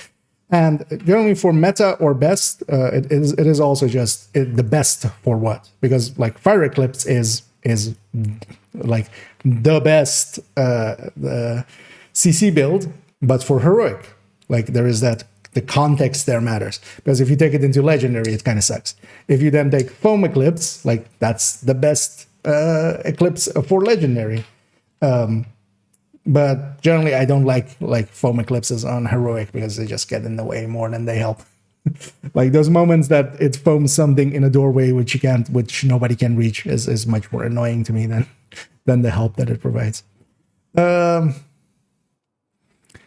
And that's usually the thing, like the best four, the meta four. I feel a lot of people just use them without that context. Like, because yeah, when you ask, for instance, more, what is the best for solo heroic? Now there can kind of be like an actual, you know, you've contained it to a certain set. Then at least as well, it's, you know, is Tech Tank better? Is Striker better? Or is a Headhunter better? Now we can have that debate, but at least there is a context in which that debate is happening. You kind of, generally as well, I ask people like the best for what? Because, for instance, as well, there is somewhat more for like incursions and stuff, especially for like the right fight and for the lovebirds. We can kind of say there is a best setup, but outside of like very constrained things like that, nah. Delma is an for indeed. But yeah, for the build we were discussing there, which was the Heartbreak Attack Tank, you do need the linked laser, which the Elmo would not. But Elmo as well. Elmo is not getting carried by its damage at all. It's very much getting carried by its mods. Like if its mods were just 15 crit damage like every other weapon, it would be just as bad as the M4s. Or well, the DM4. Because yeah, there's like the DM4s means also lightweight M4, which yeah, no, it's fine. Yeah,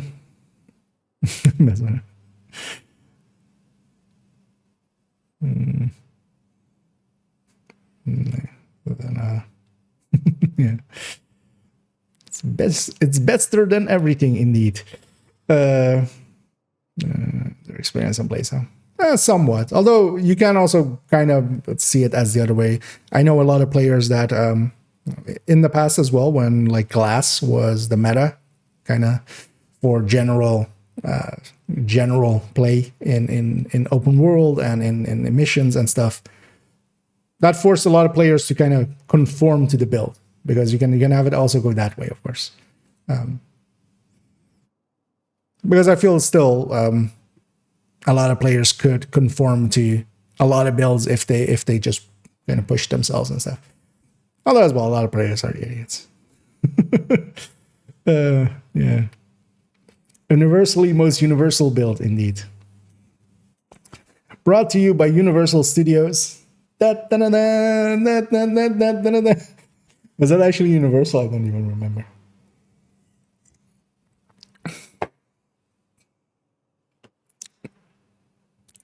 But also, it's of course the universally most universal build of the universe, brought to you by Universal Studios.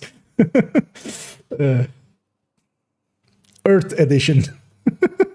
Build that probably. Yeah, I mean, that's one of my go-to joke builds as we have it in the stash. Yeah, let's finish up this video. I'm kind of getting just sidetracked and we're just not getting anywhere. Let's go back here. Yeah, let's record this segment where we actually compare his ship. Oh yeah, actually, can I scroll this way? Yes.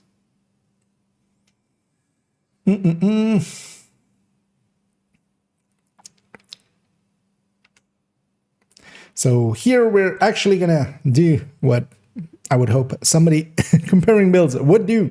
And that is actually to compare them on their burst and sustained DPS, even though we're also in a little bit going to go and compare them on their actual damage per max, which I generally don't have, for instance, in this multi-calculator, just because I ran out of space, basically. And also, the damage per mag is not hard to just quantify, because, yeah, it is just literally the average shot number times the mag size. But if we actually take his builds, and again, this is that Grupo Coyote that he had, then Grupo Fox, and then the Grupo Eelbearer, and especially compare them on their percentages versus each other. So this is all comparing versus that build in the top slot, which is that Grupo Coyote, on their burst and their sustains. First of all, we have these checking numbers on the side, and that's actually what I've used, of course, as we talked about a little bit earlier, to kind of see that these checking numbers kind of match up there. This one matches there, this one kind of matches here.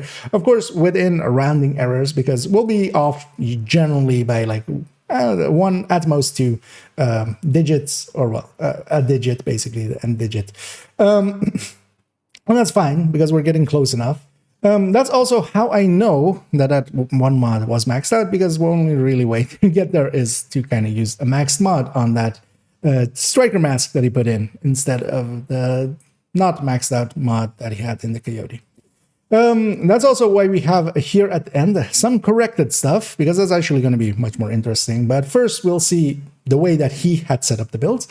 Now, of course, as expected, going from a Coyote, especially a close-range Coyote set up at 48 crit chance, or well, 47.8, because he could not be bothered to put in the 6 crit chance in there. That's going to be much higher than a Fox, especially a Fox that is at 41.8 crit chance and isn't receiving a Coyote buff from somewhere else or from itself. That's going to lose you a lot, of course. The thing to do there is, at the very least, match up the crit chances. He did not do this. That is the part where I think there is maybe some malice in play, or just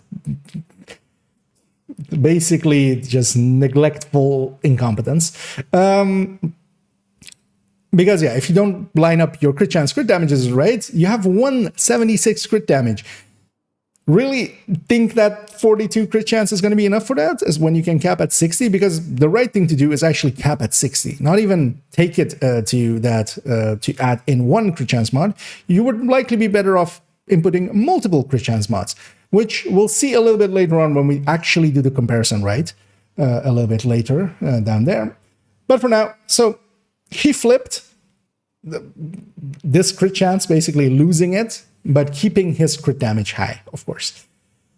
Because of that, his actual bursts are much, much lower than they could be, actually. Because if you actually balance his crit chance and crit damage, you would actually get better numbers. This is 101 of build making, how to balance your crit chance, crit damage. And also to use this as a teaching moment, then if you don't know how to do that, you literally take your crit chance times your crit damage and bigger number wins. If you have, and it doesn't really matter the way that you do it, which one is as a percentage or dividing by thing. No, just take the numbers as they are. So literally you could take 176 times 41.8. And then 176, and then basically the other option that you would have. So this would be minus 12 plus 6. You would then land on actually this number, 164, 47.8. Multiply those together, and whichever one is the bigger number between those wins. That is the basis of just balancing out your crit chance, crit damage. And the answer, and a short answer to this as well, is basically whenever you're above 120, you just need to hit the cap. Like, just hit the cap at 60, maybe even wasting a few, but then for that you need deeper calculations to kind of see if it's worth wasting, maybe going to 62 instead of 60. But just balance them out.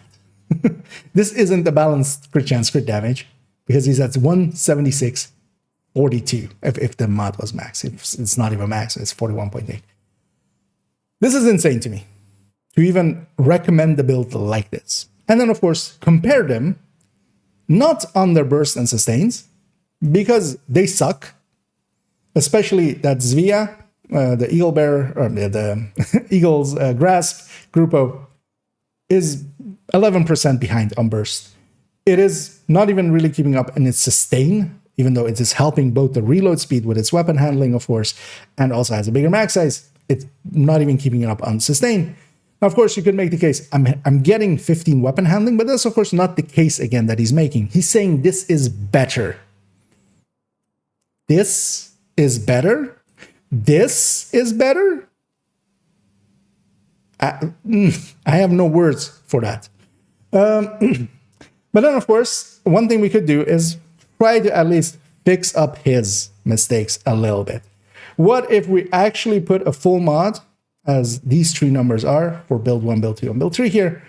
What if we first off put a full maxed out mod in that Coyote, at least making that part match up between the builds? You could have just swapped that mod around, but you chose not to. It doesn't make too big of a difference. It's a 0.15% increase, but you should have done this. How are you going to compare them on crit damage when you put a lower mod into the Coyote? And the worst thing of it is, a few people kind of pointed out in his thing that, of course, the crit chance changed and stuff, but not as much as should have. It has 20k views. It should have like 10k comments of what you're doing is wrong. Sadly, of course, not everybody is aware, and there is, of course, an overwhelming amount of well done, good job, and thanks for this information and stuff like this. Now, if we fix this crit chance, crit damage of it, basically flipping one crit chance here over, so at least the crit chances line up. This should be the minimum you do for this test, correcting that crit chance to be the same across all three builds. Because if you're only comparing the crit damage, at least your crit chance has to be the same for all three builds. Otherwise, it is not equivalent exchange between those two. You're comparing on the crit damage and you're losing crit chance.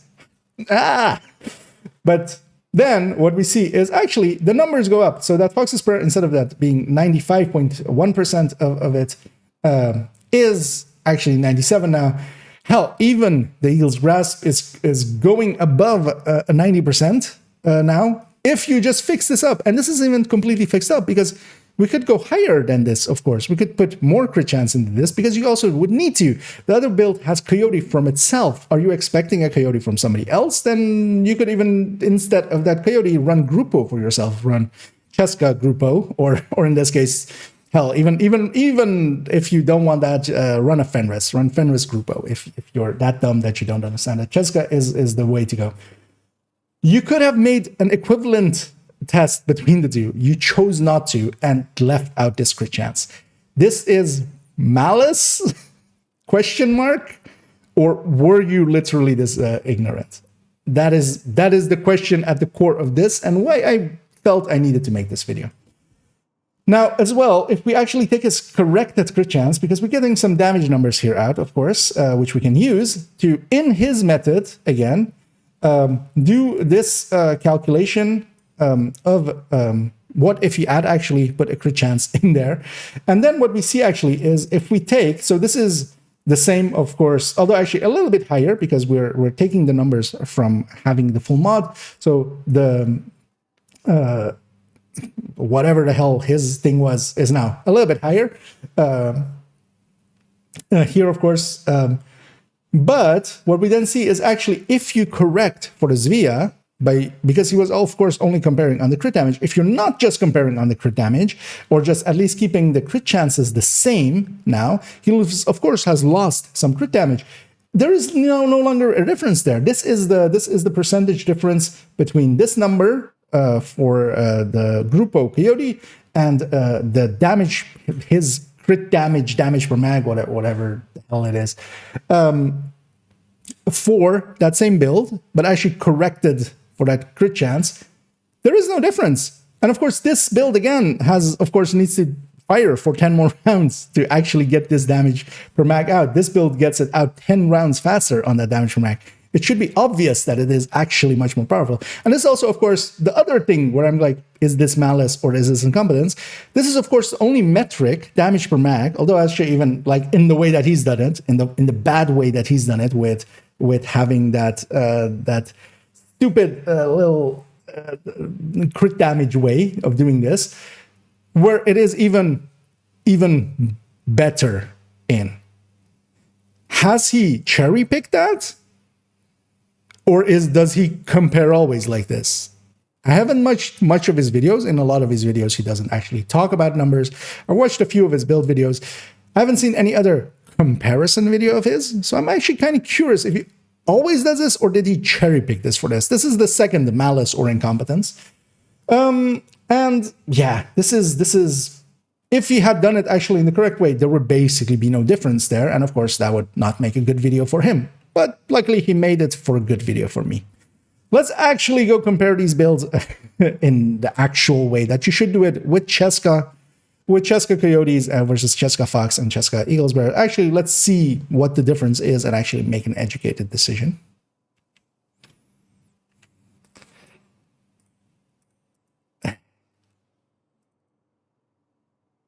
That's 10 minutes, so yeah, we're on 40. Yeah, let me catch up here a second because we're of course in video mode. Great, but it's still sexy. So look at that. Yeah, Xander there was being facetious if you hadn't guessed, but yeah, there's no such thing as a universal build.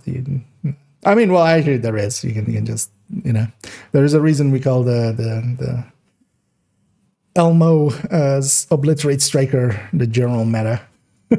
It can do kind of everything, but yeah, actually trying to have a build that actually does everything will mean that it's bad at everything. It's equally bad at everything good. Does Glass Cannon affect your shield too? Yes. Does a stake shield increase damage? Yes. Which a long time ago, the common knowledge was that it didn't. But then... actually, do I still have that here somewhere? But then I went out and... Oh yeah, here we go. A long time ago. I think... Did I make a Reddit post on it as well? I don't remember. I remember on the thing. But yeah, this is the difference between taking the same amount of damage between Glass Cannon and not Glass Cannon. And yeah, the Glass Cannon one, especially like later on, I went in and actually measured everything, which I... So this one. Yeah. So yeah, this is the old. Actually, I'll put this in. When was this? Actually, I'm curious now. This is in 2001. So this is 2001, June 9th. All the way back then. Was doing baby amounts of testing in Division. I'll link that here as just. But yeah, this was the comparison between damage taken and yeah, we have 160% difference between damage taken with glass. And I actually did pixel counting on this one, or like pixel length for differences just to see how much armor we lost.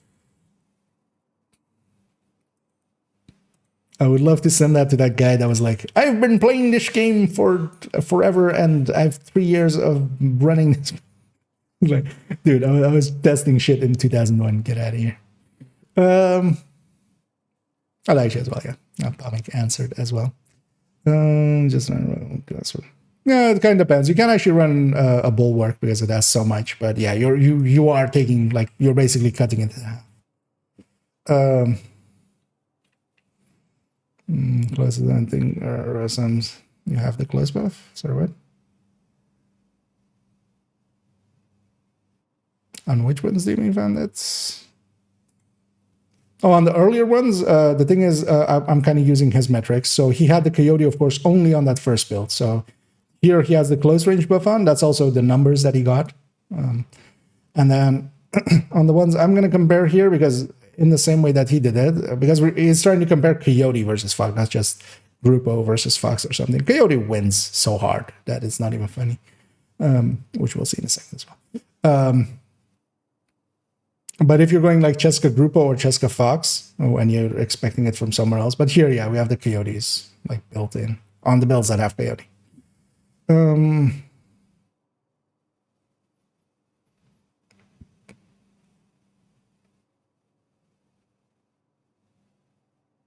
Or which row do you mean, actually? Like his one? Like the corrected one? Like the corrected ones as well. Like all of these are based on kind of like how his build was set up at the time. So the Coyote is there for the one where he has Coyote and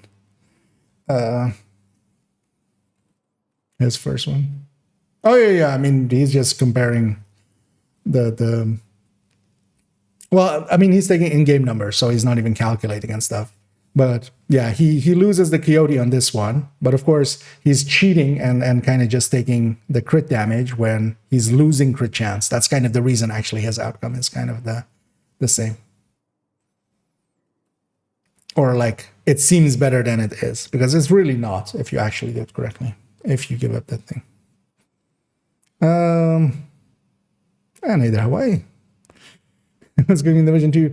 We're recording a rebuttal kind of thing to a person, although it's not a rebuttal because their statements aren't against mine. It's more of a, yeah, let's call it a peer review of someone else's work. And we're going to now go into the section of actually how we do the things. Yeah, was I on 69 gigabytes used? Does it actually even say that? Oh, yeah, there. Yeah, 69.757. Well, I guess I can't make anything more.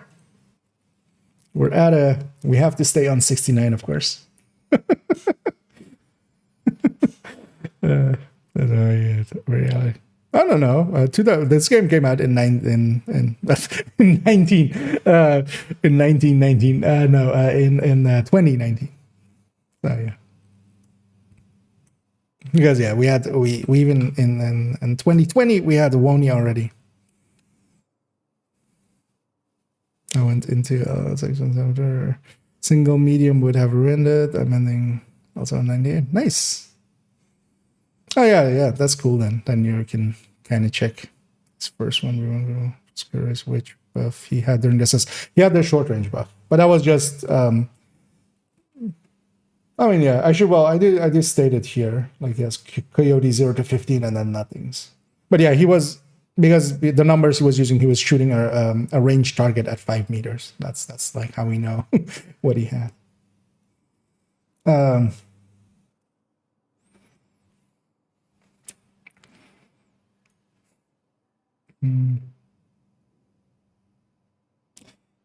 That's another ammo shot was yeah. Guess didn't get a good weapon picks. Yeah, let's finish this off because we're already kind of 2 hours into the stream and I want to be done with this fool. And then also make fun of another fool and then we'll. Yeah. So this is this. What was this one actually? 52.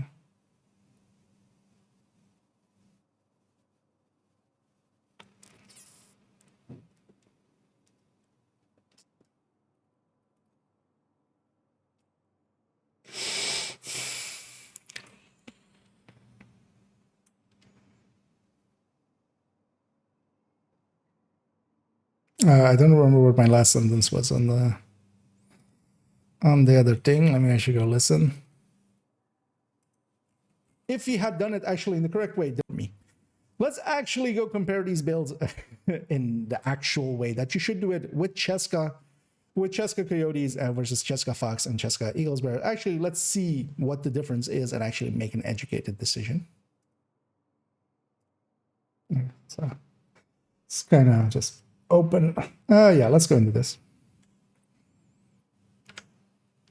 Let's actually do the comparison that he was trying to do in the actual way that is recommended, doing it with burst and sustain over trying to use damage per mag, and of course in his way where it was horrendous. Let's not do it in a horrendous way, which starts by not having Grupo there. We of course at the start of the video kind of discussed why you should have Cheska. With an AR, with the Elmo, with any AR, basically, it's going to be Cheska plus whatever else.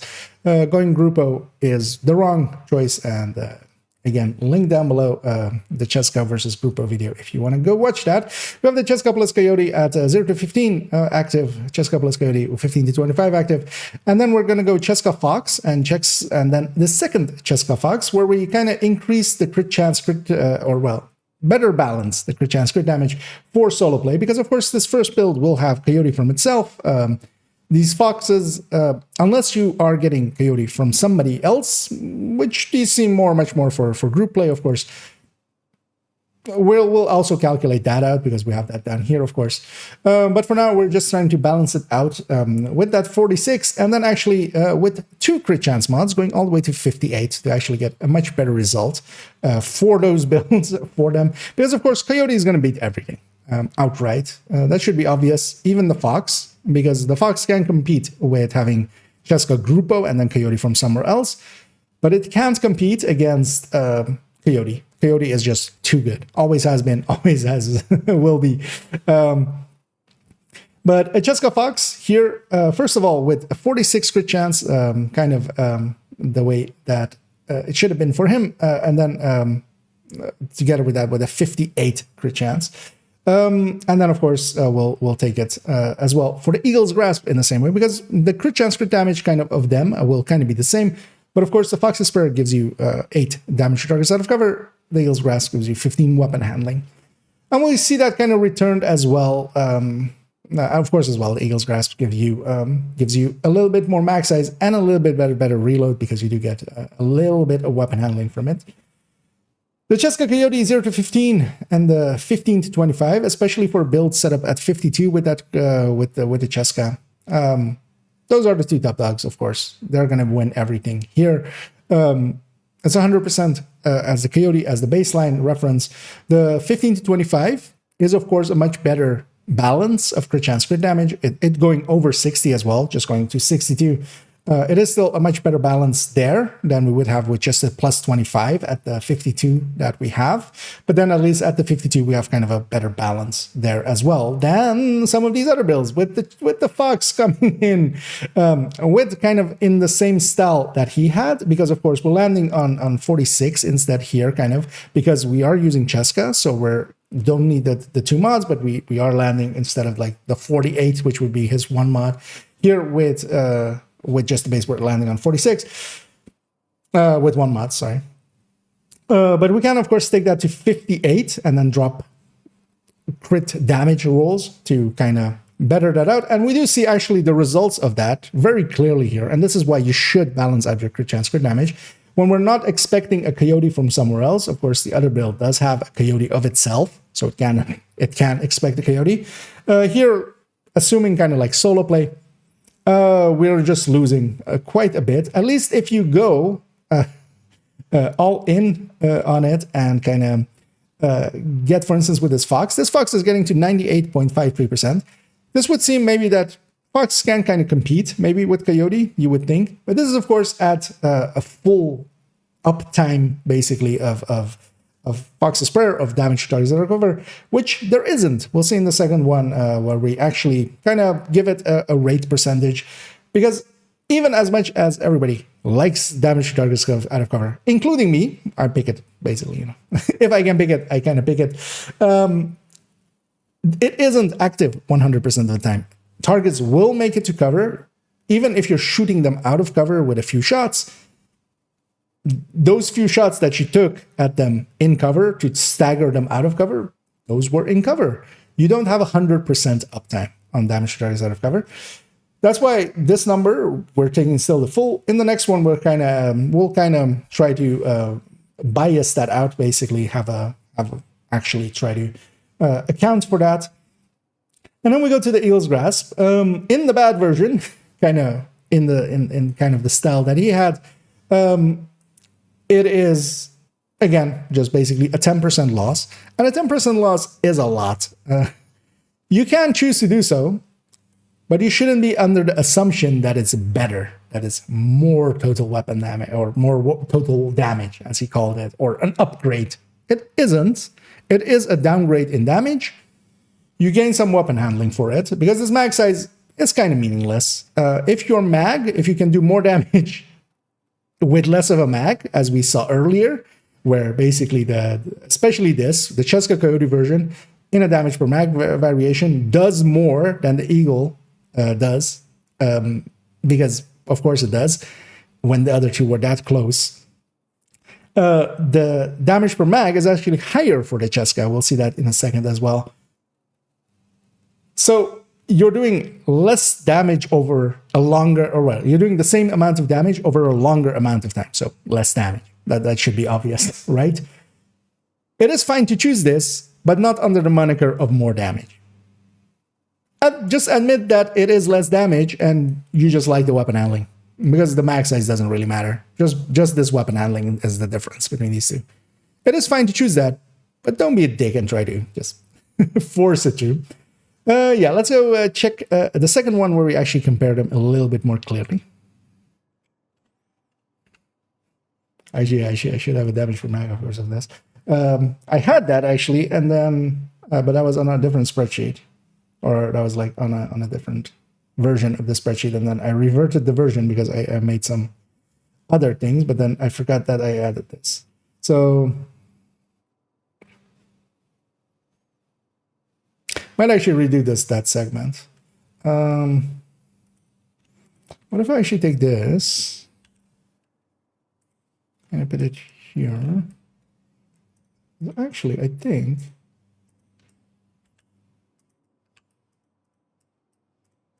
just need to make sure that it's also.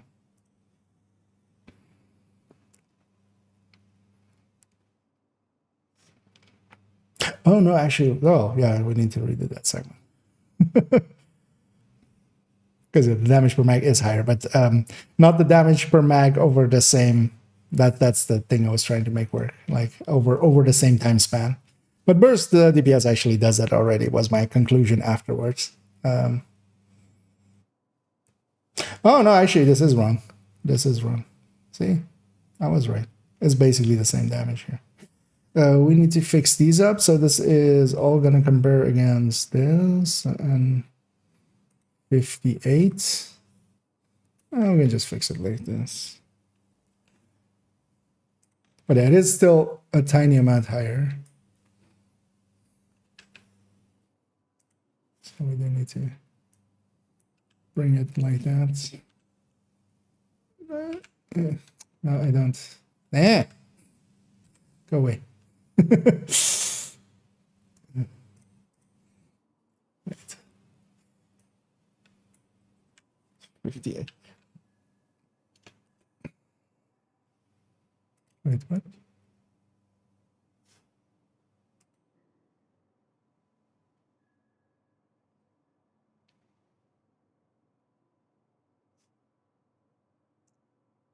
Oh, it's comparing to this, of course.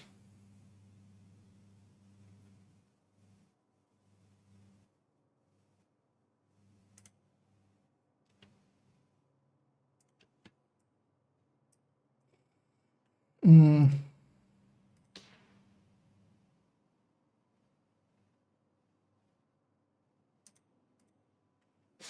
yeah, let's re-record that segment as well. Yeah, let me catch up actually. Okay, can you use the chatterbox, put your striker ability or your build? You can, although it lines up better if you're looking for ability run chatterbox with Hunter's Fury. Strikers is not bad, but yeah, the Hunter Fury kind of lines up better with it.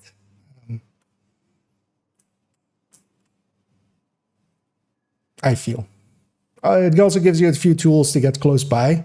First of all, you have this orient on kill and stuff to kind of use to get closer, and also and heal on kill and stuff. So, but yeah, you can definitely. So with most builds, outside of a few weapons like pestilence and stuff, the weapon and build are kind of just not linked as much. So basically, if you have a weapon that you kind of want to run, basically any build can kind of run it. But I think it would fit better on Hunter's Fury, where you also have like armor and kill and stuff, because you need to get close, of course. So Strikers can do that, but isn't kind of like designed for it. Hunter's Fury much better can like disorient enemies and heal itself. That's going to not help when you get clean as well.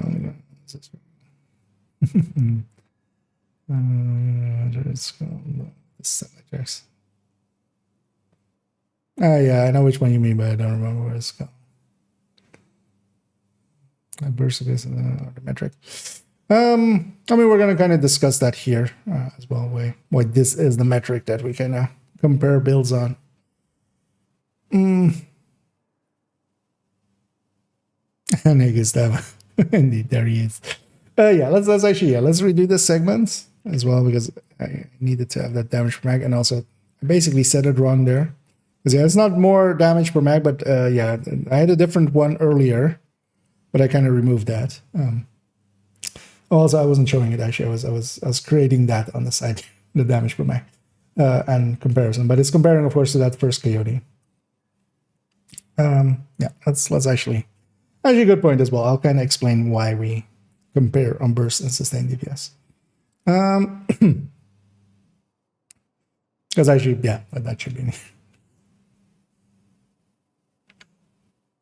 And to actually compare them, we're gonna use again one of these multi-calculators. This will also be linked down below, this tool, so you can go get it and use it for yourself. It is a Google spreadsheet that you can need to copy to your own Google Drive, and then you can fill them in.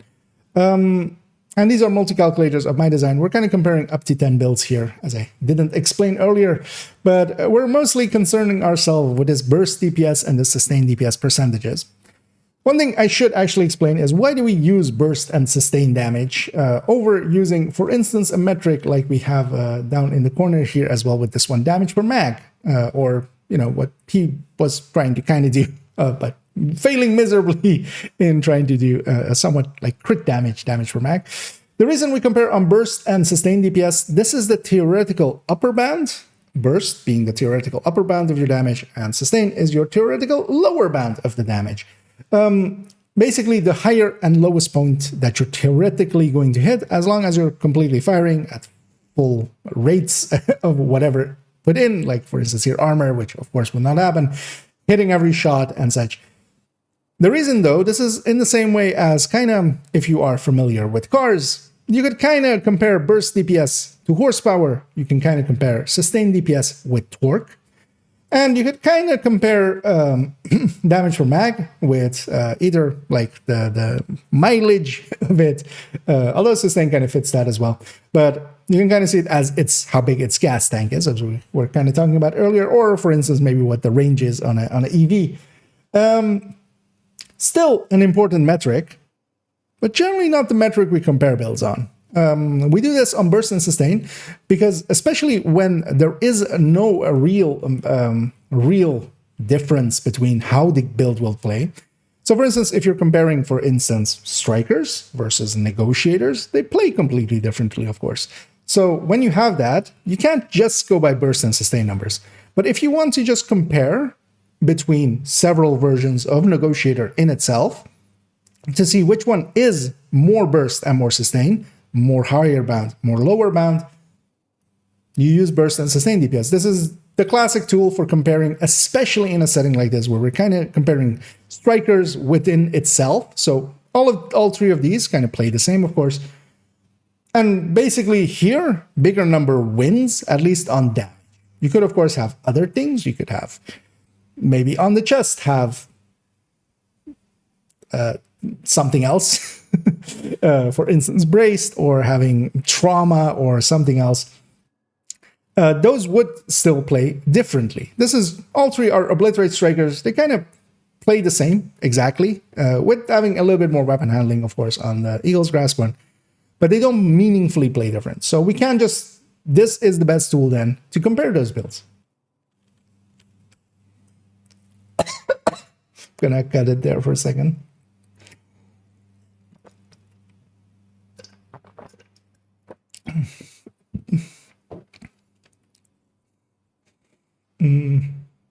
Where's the guys upgrade from Nigeria? And well, it's if living in a house is an upgrade from living in caves, yes, kind of in the same way. Hey there, Chris. Let's actually see how long that already was, because that'll be the explanation of.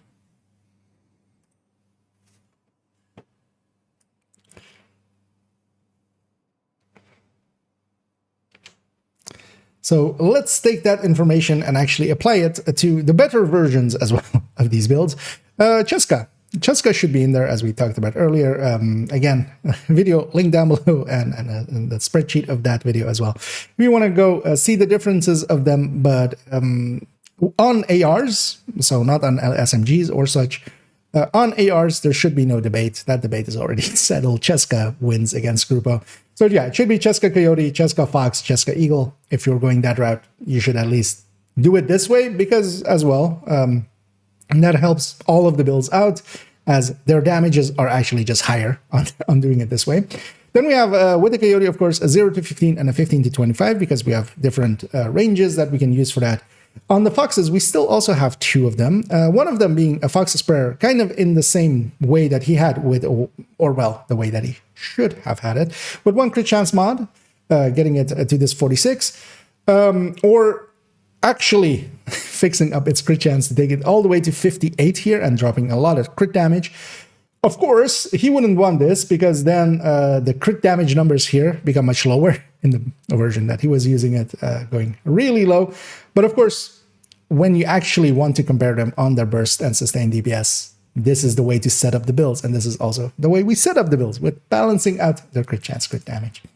And what we see then is, as we compare here with this 100% being on the Coyote 0 to 15, which isn't the better version of it, because actually in 15 to 25, it does outperform, of course, the 0 to 15 version, because it is much more set up to, it is on 52 crit chance base. And of course, with the mid-range, we're getting 10 plus 10 on the crit chance and crit damage. And that is a much better result for that build, instead of just another 25 crit damage on that first one.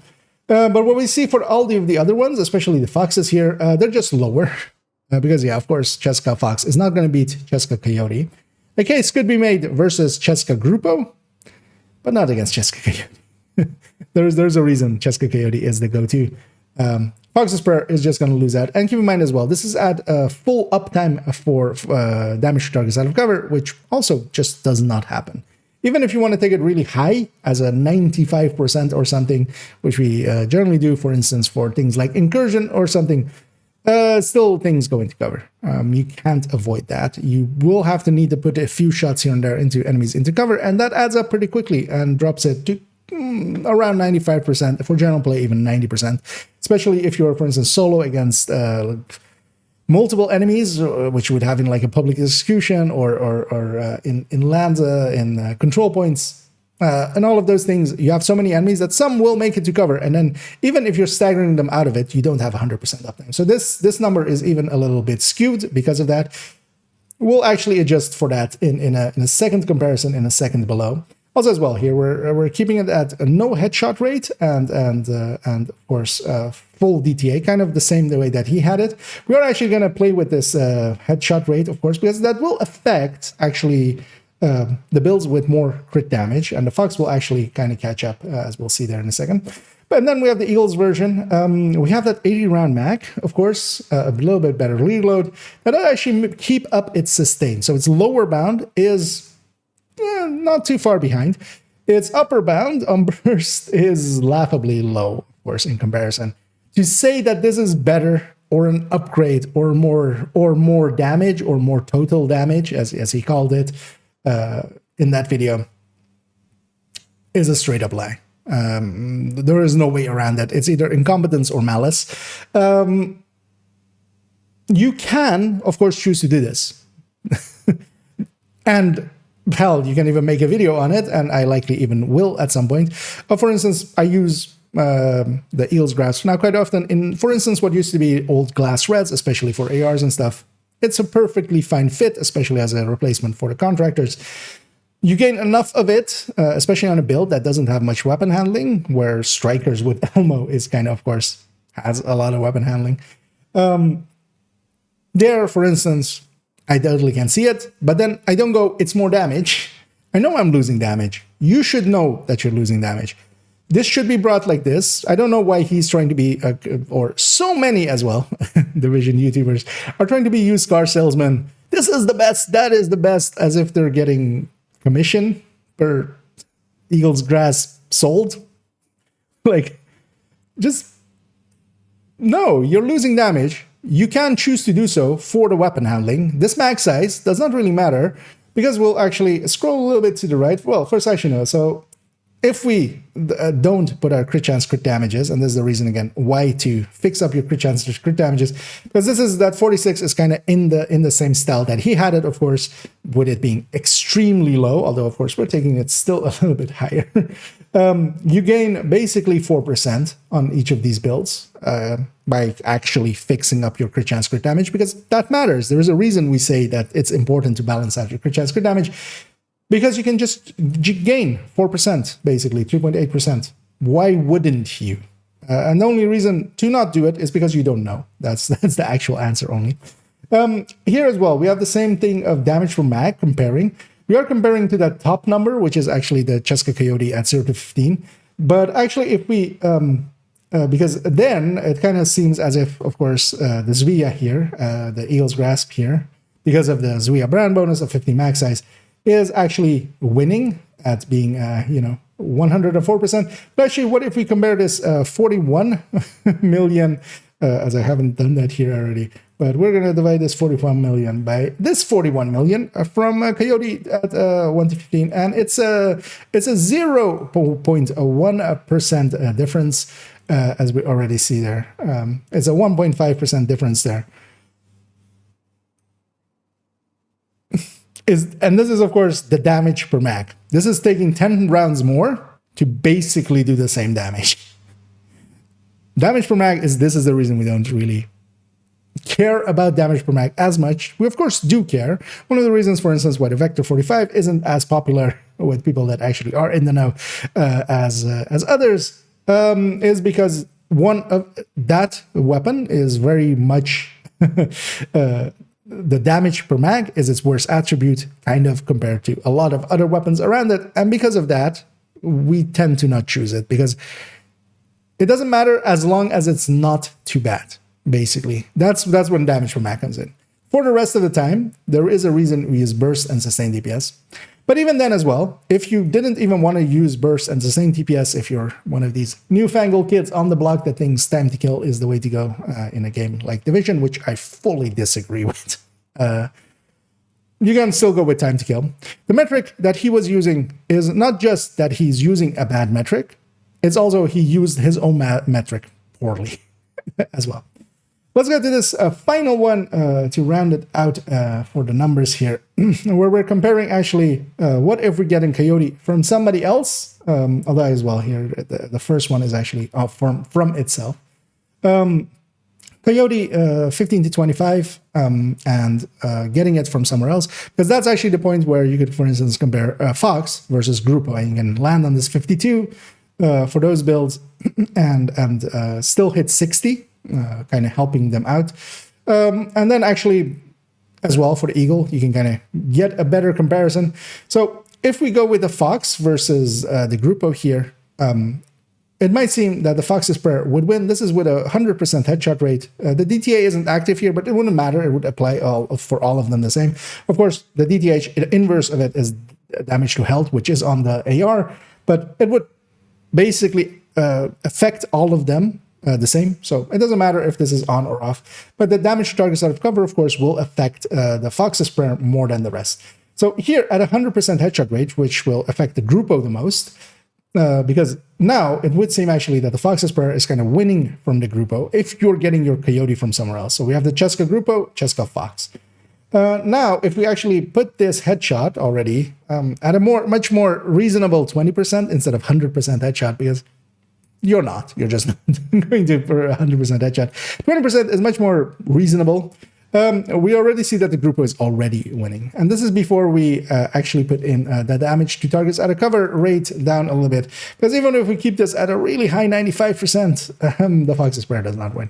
This is the reason why my recommendation has always been, if you're slotting in a different piece, go with a Cheska Grupo. You can also go Cheska Fenris, but then the Fenris is only applying to your AR, of course. And from time to time, and it's a tiny difference between the two. It's usually less than 0.5% between them. And that really depends as well on grading, because actually if you're grading 26, it is actually still in the favor of Grupo. At grade 20, they're kind of the same. You could go Grupo Fenris or Cheska Fenris instead of Cheska Grupo.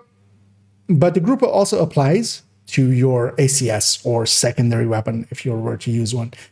And that is important because generally nowadays as well, even for Obliterate Striker or something, I usually, actually I don't use ACSs that much anymore, but a secondary LMG has kind of been my go-to for recent times, just because also extra damage or extra mag size basically from them, or well, basically extra ammo, just by having a secondary that I can also use at range.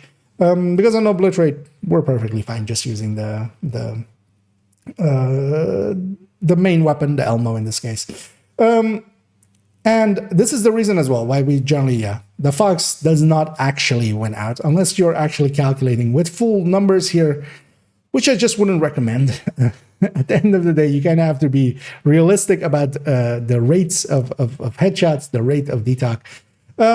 Here we see as well, actually, if we don't have Coyote from somewhere else and we just want to have it go at it with just Cheska plus Fox or Cheska plus Grupo, and then actually land on 58. So we're not expecting a Coyote from somewhere else. So this comparison between these two kind of, we see actually that in that case as well, the Grupo kind of wins, especially at 58. So especially if you're putting more crit chance to get that Fox in. The Grupo even wins by a little bit of a larger margin between these two than it is between those two. Yeah, this brings us kind of to the end of this spreadsheet as we kind of saw how not to do it. And again, just his methodology is bad. And then he actually executed his methodology poorly. And I'm still not sure that him swapping in that striker chest or that striker mask as he did, with crit damage, where it should have been crit damage, crit chance, to keep the crit chance the same, especially if you're comparing on crit damage rolls or on crit damage hits. I'm really curious if this was malice or if this was incompetence, but likely, of course, I will never know. Let's go to one final thing as a thing to laugh at the end of this, as I ran into someone in the comments there, and I just want to share that, and then we'll lead into the conclusion.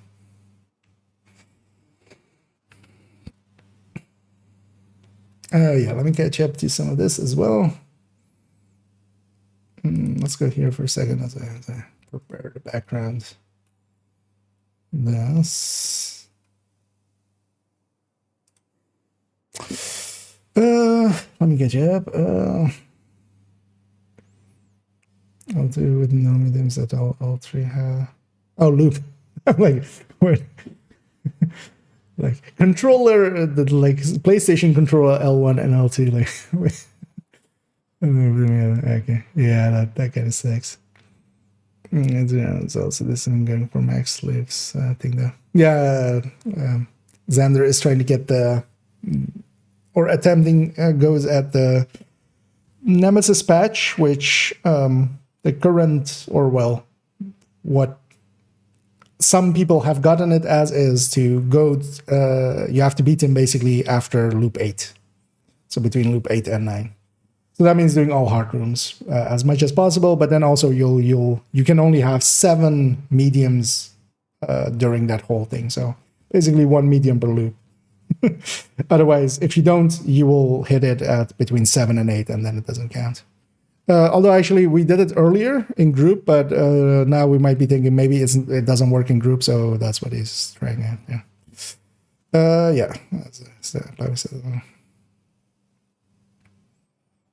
Because yeah, we did it earlier today. Got the conditions right and stuff, and also we went to loop 10 because we were also thinking maybe you need that. Going and completing loop 10, and yeah, we didn't get it. Is there a situation where you recommend striker chess over chess complete? Oh yeah, plenty. We're actually gonna talk as well at the end here. There's a like reason why in the build collection when we go actually into strikers recommended here. Like it starts with an obliterate, but then yeah, just obliterate, or no, focus even. Just it's kind of intermixed with it, especially some legendary parts, especially heroic countdown, stuff like that. Raids, if you're using it in raid parts where you're like, for instance, Razorback, chest striker all the way. The chest striker part is very much situational. For instance, as well on this character, on all my characters, I have a chest at the ready with modded in and stuff, and even, for instance, on this character, I have, I think, gloves. Yeah, I have, like, gloves that aren't even part of loadouts. So this Jessica glove is not part of a loadout, but I have it at the ready to just swap to this. Oh, yeah, also incursion. Although maybe not the entire incursion. So not the turret parts, but afterwards, you know, tanker, right hand, and lovebirds, definitely. And that's much more just situationally. It's basically what is the average number of striker stacks you think most have? I mean, define most is the thing. I think most players will, because yeah, I've reviewed a lot of footage of how many striker stacks you kind of get. It kind of depends as well. In group or solo, just scaling, enemy scaling helps a lot. With getting more stacks. Also, how good your teammates are matters a lot. In random matchmates, I will quite often be close to a full or close to 100 stacks. If we're running, you know, let's say with like 3 toasties or 3 pomics or something like that. it's a lot less, just because yeah, we're all kind of competing for the same real estate of stacks. But also it kind of depends on if I'm using my ACS correctly, because sometimes as well. But the thing is here as well, in some missions, so like think Potomac, that one enemy that is kind of like separated from the rest at the start of it, perfect rock and roll target. Legendary. Oh well, actually, in legendary is like it's actually not that hard just because of the scaling again. But in a lot of other missions, yeah, enemies are together, kind of. So you can't. It's it really depends. Also on the player a lot. This is about the ramp up time metric because we can't know that. Yeah, that is true. The thing is, though, that once you kind of get it going, because you have to also remember that, yeah, you don't lose stacks that fast. You have 75 seconds till all your 100 stacks are gone with Obliterate. Yeah, you can kind of make it from stuff to stuff. Because also kind of depends. For instance, open world and stuff, it's also generally a lot lower. That's also why I don't think, per se, like glass reds and stuff are dead. But the thing with glass reds is, like, at a 40 stacks and stuff, you're already beating glass reds with an Obliterate Striker. So, yeah. So they are kind of dead.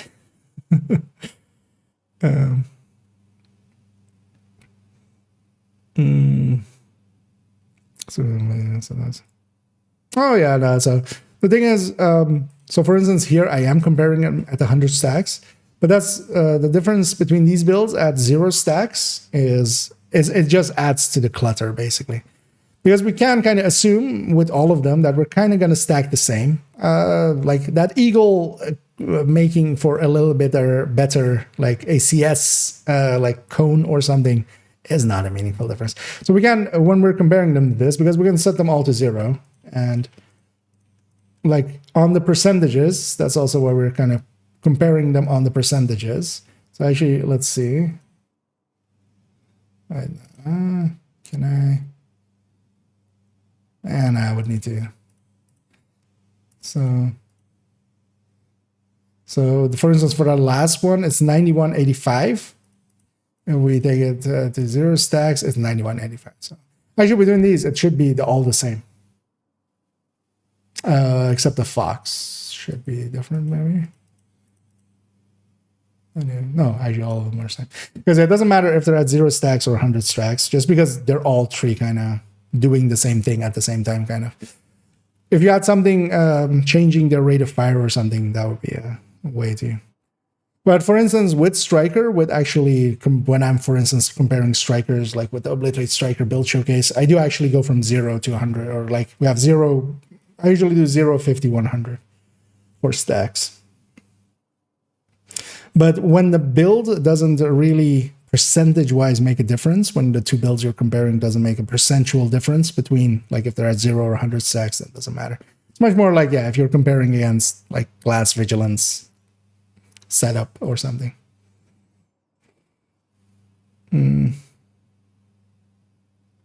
But yeah, for the ones we're kind of comparing in this setup, the percentages would be the same. From other red builds. Yeah, that's kind of the thing as well, as Skippy said there. It's one of the reasons I don't run that many classes anymore, even though from time to time I'm like, we're not like really stacking up enough. But generally, yeah, if you're at a 40 stacks, an Obliterate Striker is beating a Glass Striker. Yeah, let's finish off this video because we're still on it. I needed to go here. Yeah.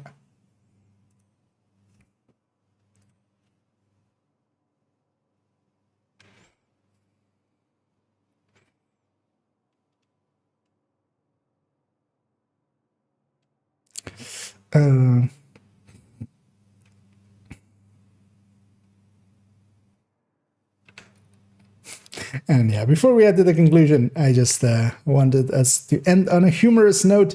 Under this video was a comment which I've highlighted here. It's actually not like that high. It's at the top because I have highlighted it because I'd responded to it. Let's actually make it a little bit bigger so we can kind of much more easily read this. I wish I could actually remove the recommendations on the side. Maybe a good thing to figure out. But yeah, so we have this person. Don't harass them or anything, or if you see them out in the wild. They are a dumbass, the OP here. And we'll see why in a second. So the thing that they will say here, and we'll leave out kind of the discussion with other people. We'll briefly go through it until I enter the discussion. But here is, I think you're trying to do accuracy build, which give more DPS because you miss less. I can get behind that. Although if you're doing less DPS because just you're giving up damage, you're also doing less DPS. This idea of accuracy just by itself being better, not particularly, because if you're giving up damage for it. But also here, just change your chest talent to braced, which gives you reload, accuracy, fire rate, etc.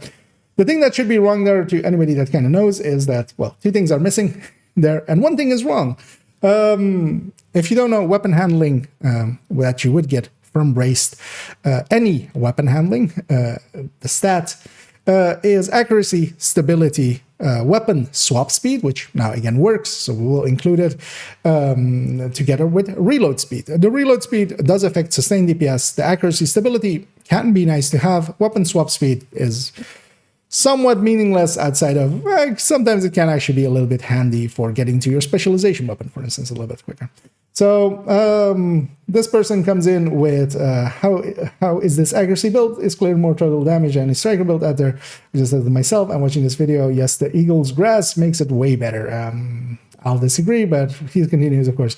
Go to mask Grupo chest with brace. So again, not the Cheska, because why would you do it right? You have to understand what braced is and what it does. This person says when they earlier said it has fire rate, which is the wrong part of that. It does not have fire rate. It never has had fire rate. Fire rate is not part of weapon handling. I basically said that in 3 different ways, maybe. That would maybe help them understand if they would ever watch it. But of course, no, they are watching a much worse video. What does it do? It's weapon handling, it's stability, fire rate, reloading accuracy, and distance. In this case, it turns out that what he means by distance later on we'll understand is just that you can have more effective range by just reaching out further. But of course, to most of the rest of us, distance would be optimal range, which it also does not affect, which gives you more DPS indirectly and keeps you at max stacks longer. Both of these things I would tentatively understand but not agree with. It doesn't get you to max DPS like the chest would, but it keeps you at 3/4 the way the whole fight just right, and you'll see. Like, if you're, yes, you're stacking likely more because you're doing so much less damage. So enemies are dying a lot more slowly, and you have more time to stack upon them. But yeah, here I enter, of course, with weapon handling is accuracy, stability, reload speed, and weapon damage and weapon swap speed. It is not rate of fire or optimal range. It only helps sustain DPS with its reload. It does not affect burst at all. This is why most people will not use braced, because they know what it actually does. And of course, here is the reason why I'm kind of okay tearing into this person, because they turned kind of into a meme for us. Listen, smart guy. If it's accuracy, it's stability and distance also. Again, using distance in not a conformist way in any way. But of course, so think before you talk, they say. And yes, it gives you a percentage of rate of fire. I've just I feel the trust me, bro, is kind of implied. Don't ever try to correct me again. So my original response, as we'll actually pull up here, although it'll go over me for a second, was actually something different than we see down there, because of course this person that this video is from, they deleted it because maybe it was a little bit in poor taste. Let's actually make this bigger. And my response then was, of course, listen, dumb guy.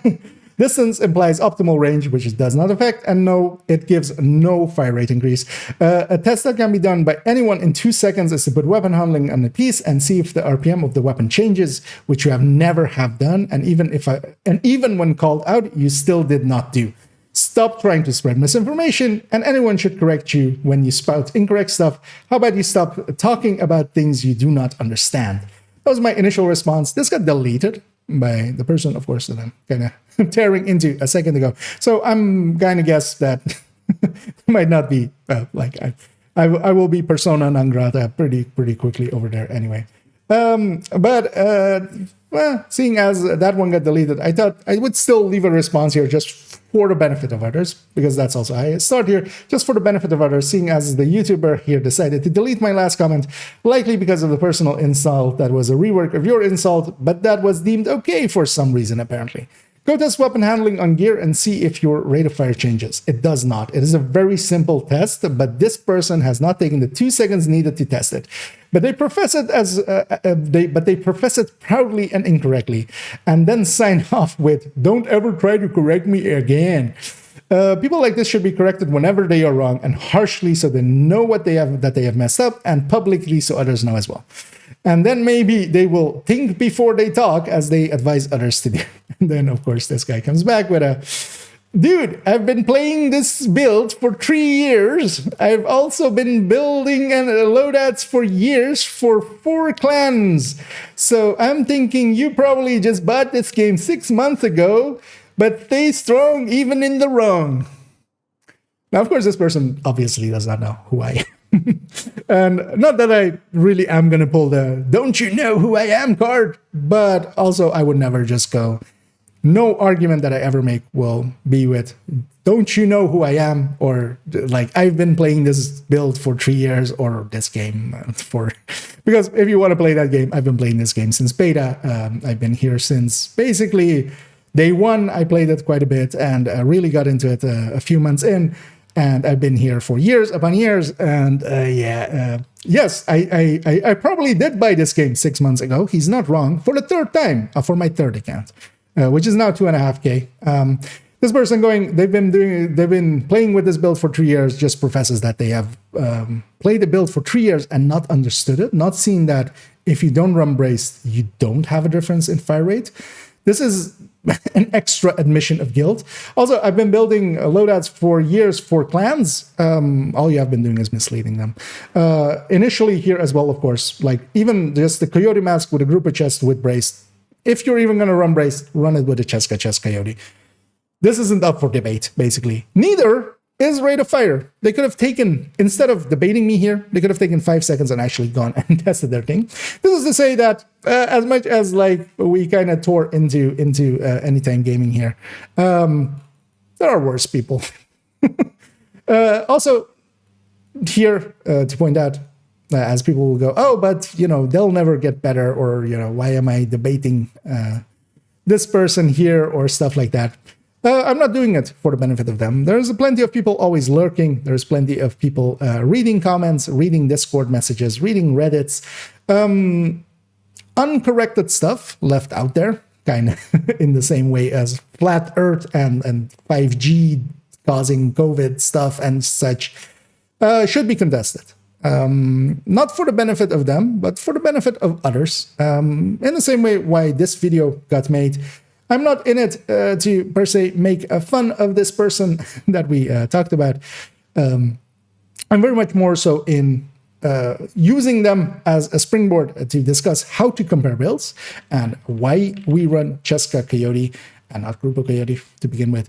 Why, if you do choose to, for instance, go Fox's Prayer, fix your crit chance, crit damage, actually comparing builds is much, much, much better if you actually use tools for it. And this is also the thing. If this was a discussion we were having in let's say, 2019 or such, that would be a different story. Nowadays, there are so many tools. We can literally go, for instance, here, to the Division 2 builds tool, I always say it wrong, so let me make sure that I'm saying MSX Watt GitHub.io. With MSX Watt, this build tool, you can just put in stuff. It'll spit out your burst and sustain DPSs. It'll even nowadays put out time to kills. And there are many other tools like it as well. For instance, if I actually search here for likely... for instance, Scooby's build tool, as we quickly try to find it.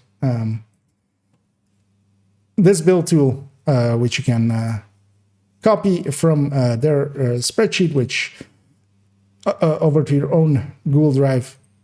A really good build tool, which you can use. These tools exist. There is no reason to try to reinvent the wheel and then stumble and to make like a non-round wheel the way that person did.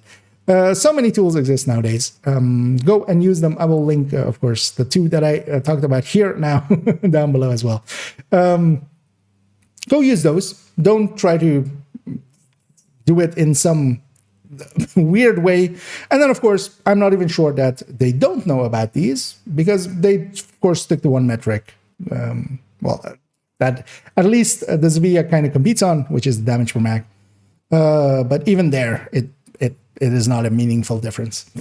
So yeah, to conclude this video, I hope you enjoyed me tearing a new one into this person for no particular reason. As I'm bringing this series back where we kind of discuss shortcomings of others and try to correct it, because I don't want to just, burn and salt the earth. No, we're just gonna crop over it, plant over it in a better way. Now I hope that you understand why we compare with burst and sustained DPS, and how to actually compare with burst and sustained DPS. And yeah, just use those. If you did find this informative or enjoyable in some way, please do any and all of the algorithm things down below. And I hope you join me in future videos, which will actually likely be the third parter of the improving yourself next up. Although as well, I am doing some build overviews again, which are the shorts, as I've put out the Heartbreaker Tech Tank already, and actually following up this video in a few days will be the full healing FI build overview, which are just 1-minute shorts explaining how to put the builds together. So I know they are enjoyed by many, so I will try to get more of them out as well, as well, putting some energy towards that. So I hope you join me for those, and as always, have a good night. I wanted to actually split that up into 2 things, but I totally forgot. Is this the wrong one?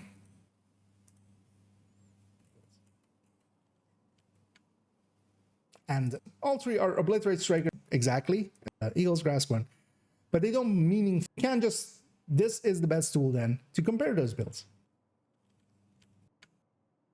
Oh yeah, the coughing fit in there. So let's take that information and so let's put this all in there. Let's give this a short. Look, 117. Okay. Okay.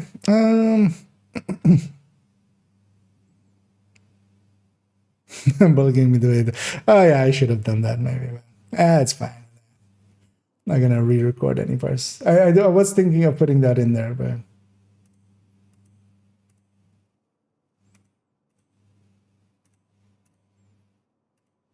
but I forgot there. So.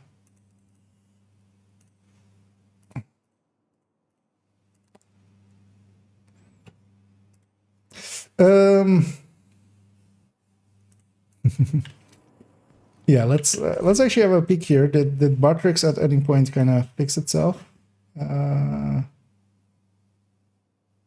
Actually, nope. I'm just putting a test in there. Okay then. Well, we'll leave the things off the screen, because yeah, Bartrix, the chat bot that I use for putting the chat on screen, seems to be having some issues, so we'll just have to do it without chat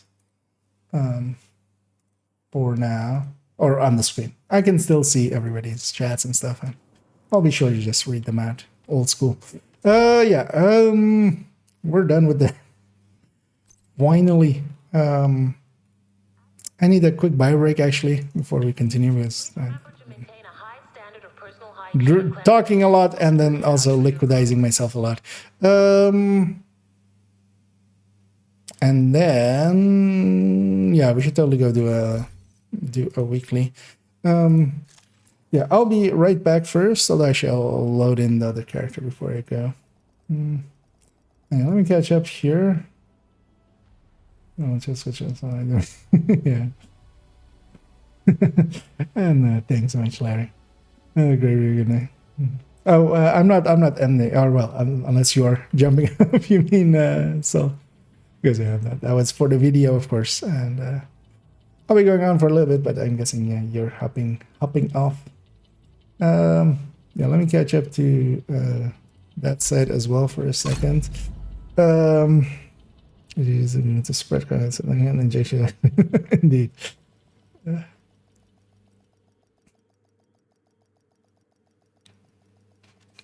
Indeed. Praised increasing. I mean, they seem to be pretty serious. Hostile guardians are now active. Safe area entered. So now I needed the stacks to become a nice bonus. Yeah, that's kind of the thing as well, Scooby, as you say there.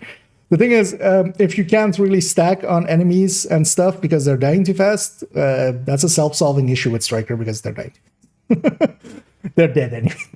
That's kind of the nice thing as well with Strikers. Like, if you run into an enemy like a rogue or something that then doesn't need the damage, you then have that damage at least.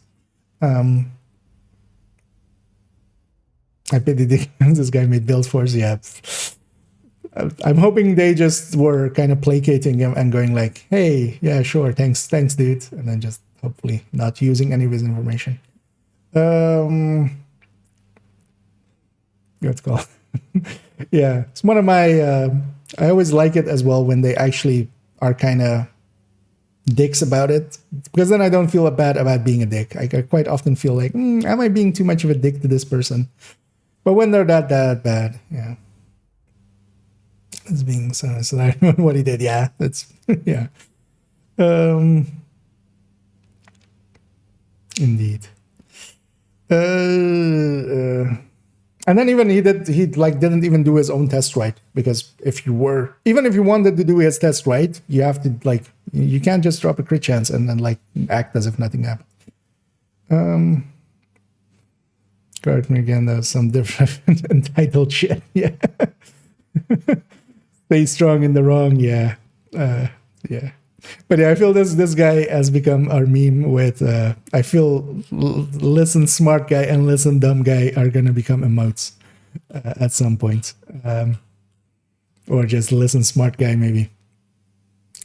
But also always their beautiful thing of just, I've been playing this build for 3 years. Yeah, so I've been using my handbrake to stop my car at every intersection for 3 years. I don't know why I need to buy new handbrake discs every 2 months, but I've been doing it. But yeah, no, he's an asshole. And yeah, indeed. Have a good night and catch you later.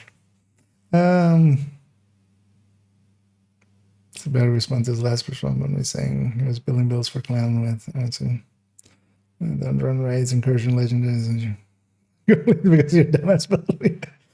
And I would hope so, but yeah, somebody. The funny thing is, of course, as well, it's me. It's not even if it was against somebody, it wouldn't even be correct against somebody that had just played, had bought the game 6 months ago. But he stands no. If we're gonna play the my division SHT EP is bigger, not many can compete. My division EP is huge. Is Trump sized basically.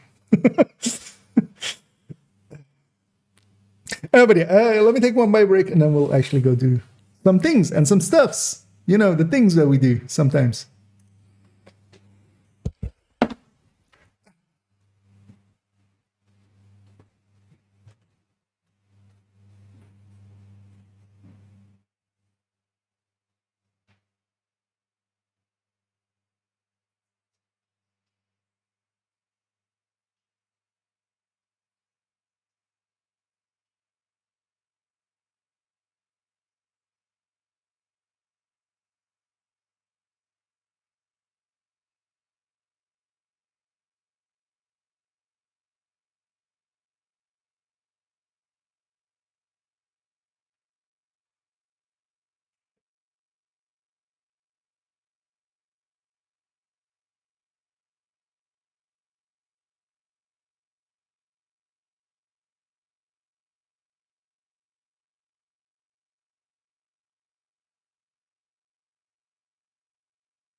Yeah, there we go. Actually, yeah, let's skip using this scene because the chat's not showing up anyway with Batrix's. hopefully they'll get that fixed tomorrow again. We've had issues with them before. PP is very enhanced indeed. The most enhanced.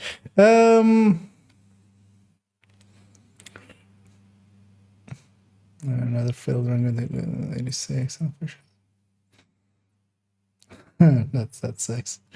Yeah, those runs are kind of annoying. I'm gonna go do weekly. Oh, actually enough time. Yeah, we kind of have enough time. I don't know if anybody is interested in joining me for an weekly. Did I actually save this in this? Oh yeah, I did save this with them. I've changed their patch to be the flawless nemesis one.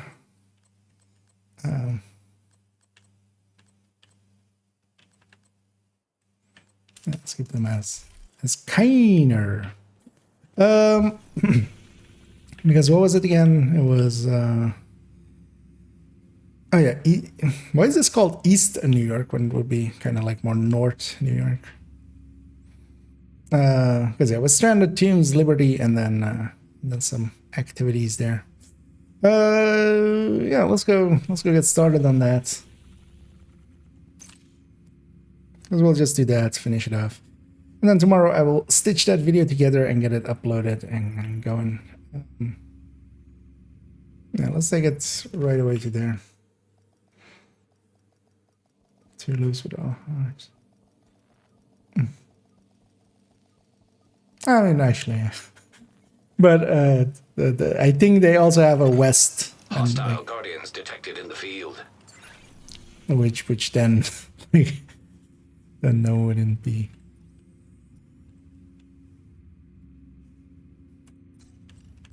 It's more so these two missions are more like together in the north. Oh well, I mean Liberty is there, but like the zones are these two, so I feel that's more like north of what we have.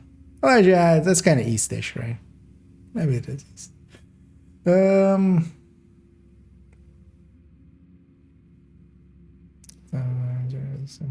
I know, he's probably getting have a good night. Guardian activated. Same brace easily the indeed. Easily the metata. Actually, I'm just gonna grab our striker tech tank. I'm just gonna. Actually, I should set. I'll take 4 for now. Because I should set the directives already, just so now we can already start building up some activities because we'll need those later. It's too bad Pathway isn't, because our Pathway is part of, or is not part of the weekly, but is the daily season pass project.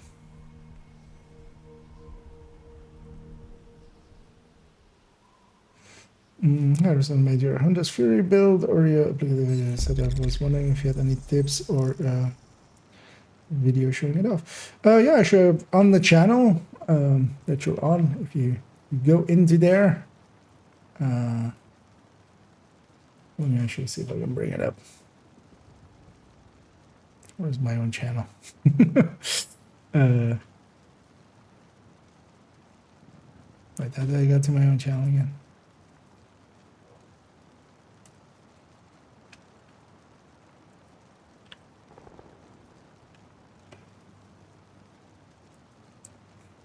I'll just search for myself. If you actually, yeah, let me bring it up on screen for a second. If you actually go to the channel and just, there's this search here where you just search on the channel and you just search for Hunter. Because I've already done a build showcase on Hunter's Fury shotguns and Hunter Fury SMG. Especially if you will likely be interested in the gameplay parts.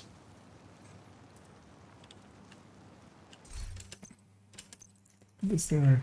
Know when the PTS will be coming out for next season. Likely next weekend. I don't think they're gonna do it in the 5 times XP weekend. That would be kind of a dick move. So likely next weekend, next Friday. would be my expectation. Yeah, it's that's automod. I just pulled something out. Although what was the actual thing? The climax. I didn't like the world climax. The climax of the manhunt and the server. What was your treasure? What do you mean? Server?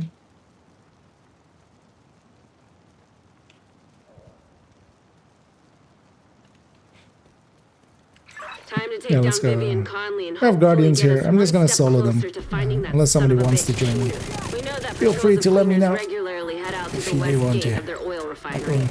Let's exploit that opportunity and infiltrate their complex. A lot of Just peacekeepers gonna are dead because Keener's been using solo Conley. them striker Find ways her with and make it count.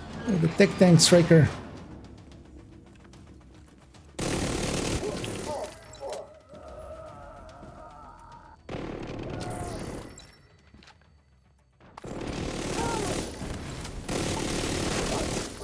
Watch out for explosions. And I've done all the challenges already. So I don't need to think or care about those anymore. Oil is the fuel of our organization and our cause. Sounds like Conley's really invested in this oil business. I guess now you know which buttons to push. Agent, Oh, let's wreck their my take on compound. it. I think they're using, they're giving the interns a little bit too much power. I'm not a fan. I'm curious where the actual like final part of this will go. Like what is Keener's actual plan, or how are they actually gonna use You are Keener? now group leader. Forces are coming. Protect our assets. But yeah, I'm not. Hostiles detected I don't nearby. think trying to like the reinforcements are coming rehabilitate from the Keener cleaner's as they're kind of underground trying to tunnel do is a thing that can be done in a reasonable way. And the way they're just doing it and kind of forcing it just feels forced. It's not right. Find a way to block off access to the tunnels. Because Or the place even will if be you want to swarming tell with the cleaners story in no that they're time. trying to It'll tell, also keep Conley from using the tunnel as an escape let's get route. that Kraken back. Even if you're trying to do the story that they're trying to tell, I already kind of talked about this during the when we did it. You have assets to like you have actually good assets to use Kelso. I Go suggest have you Kelso go. sabotage whatever parts of the cleaners' Literally oil like, hey, production you come across. there is a bigger threat. Piss Conley I know more off. than you do. Just Get trust her out of me. whatever holes We need she's to work hiding with in. Keener, and then we just I like shake the on way you that or think. something. You're growing on But me, just too, going, Kelso. hey, Keener's a good guy now. Division's No, progressing he ain't. inside the complex. They're approaching Like there's the things that Keener has done that are basically irredeemable unless you actually really do something about it.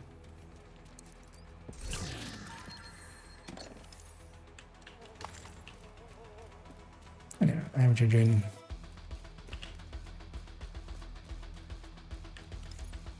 Agent, I've deployed a surveillance drone to the area. I'll let you know if I spot Conley. Rat, guess that's too hard. Yeah. I know. I'm gonna go for the researchers now.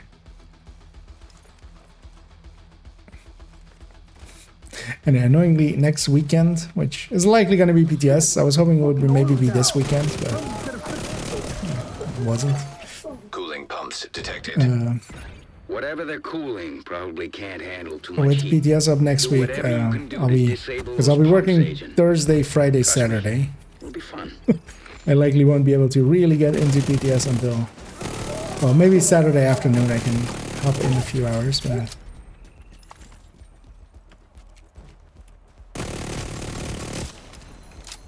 Looks like there's some more cooling pumps.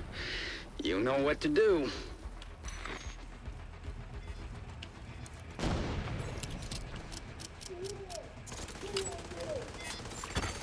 Cooling pump system compromised. See? I told you it'd be fun.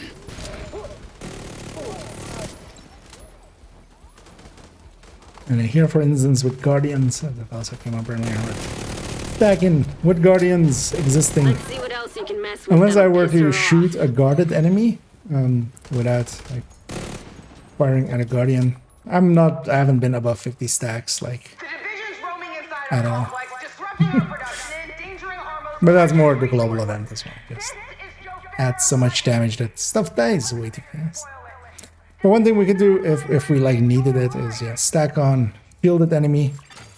Hostiles detected nearby. And use that as our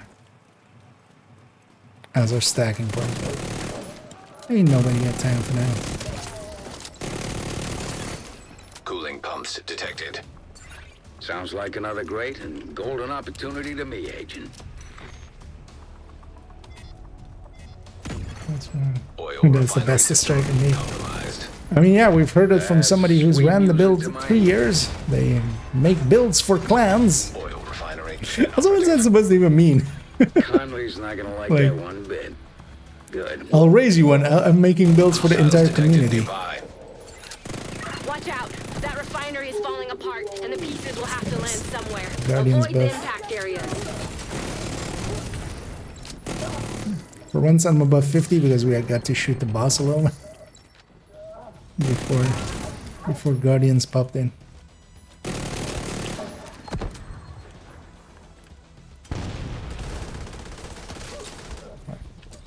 Stepped into the explosion.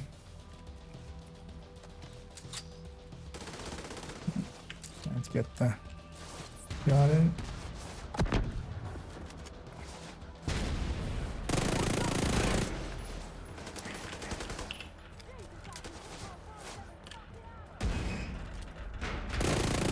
Just caught sight of Conley on the tanker. She moved through the rift in the middle. Keep it up. You're right on her tail.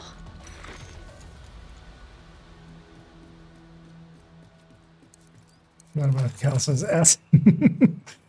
Ass. It's yeah. I mean, it's very. Her assets are very voluptuous.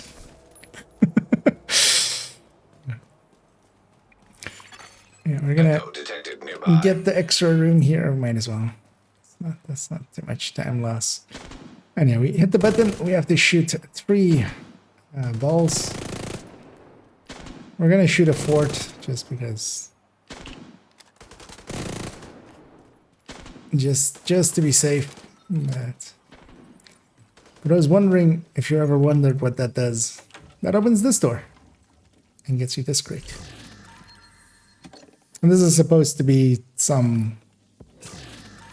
recreation of some movie scene or something. Not actually remember what it actually was supposed to be. Indeed. She has a great ass, and you've got your head all the way up it. Actually, I haven't watched Heat in like years. I should do so again. I mean, I haven't watched movies in years, honestly, if I'm being honest. I used to watch a lot of movies, but kind of fell off. Kind of just fell off that wagon and never really got back on. If the division gets beyond this point, they'll seriously compromise our progress and set us back months. We can repair the damage, but the threat must be eliminated here and now. Our work is too important. The city depends on us. Shooting the weak point a little just to shock Sounds to everything me else like you're out getting there. warmer, Agent. Keep at it.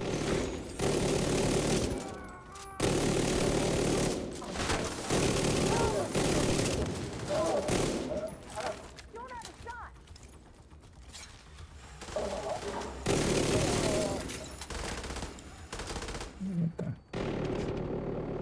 Come on, pop your head out.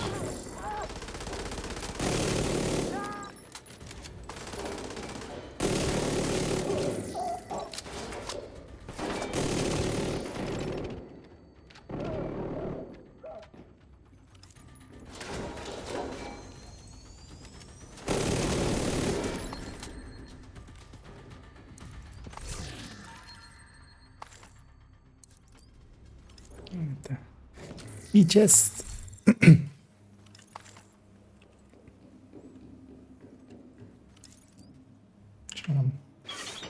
opening this. Let's have a look. Oh, interesting. It is showing the Twitch number there, but yeah, not the chat or anything. Poison, the division's resilient, operating without reflection. Just do Hopefully they'll get that fixed for tomorrow. Pathetic. But worse with fire. And with fire we'll eradicate the division. Just like we'll eradicate the fire. Stuff breaks sometimes. The cleaners really did a number on her. Jesus. Another agent has joined your group. Oh well. Random from Average's clan joining. It's fine if they wanna stick around. Gas valve detected. Actually, I'm sure get the bottom right one there. I've got a visual on Conley again. She's moved to the upper deck.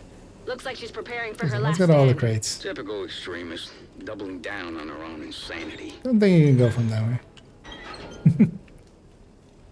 Because you have to go from this way. Or at least this way around. I'll leave that one up to you though. I'm gonna go up here. So that clears up this by getting those two valves. Get us an extra crate.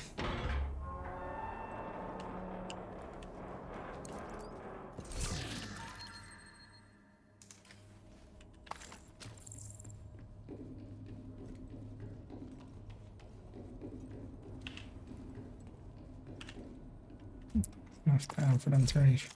Out of curiosity, what is being ran? Oh, wait, that's not the contractors. Yeah. Oh.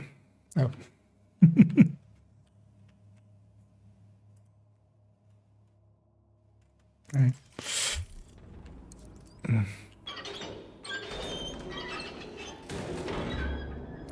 They think they add the base game as free to play and then charge only for the DLC? Not likely. Not likely keep it as is with the base game pretty cheap and going on sale very often.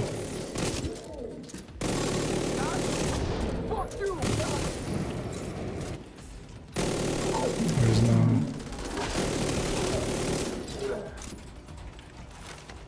There's no difference. Oh yeah, the RPK is a little bit more. But isn't the ACR actually still lower RPM? Oh shit, we have this. Ah, okay, our random is pulling them. Didn't even notice. Oh yeah, generally you don't want to do this. You just want to fight them all three over there because now as well the third one is gonna. I don't even know where he is. He's behind us. Oh my god, this is. And spawn the rest of it as well because of course they have.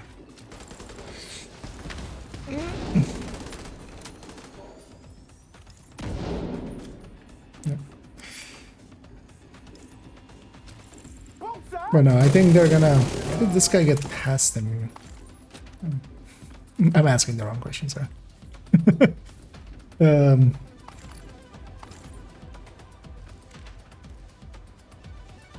Because they're gonna say likely they'll do the same.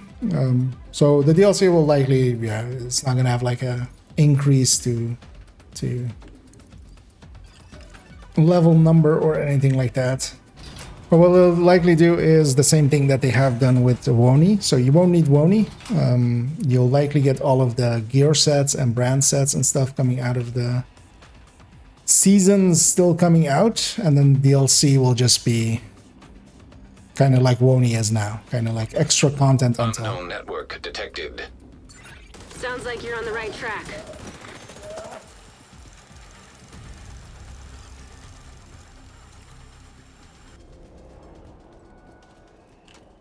Actually, if somebody's full up on keys, or someone 31, or somebody's higher, we'll leave it to them. Conley's in the control room. Get ready, Agent. It's time to end this. Still charging for Woni? Oh yeah, yeah. I mean, Woni still like the way they are now. Like Woni, you have access to all of the gear and stuff that came in Woni nowadays. Kick But her then, ass, Agent.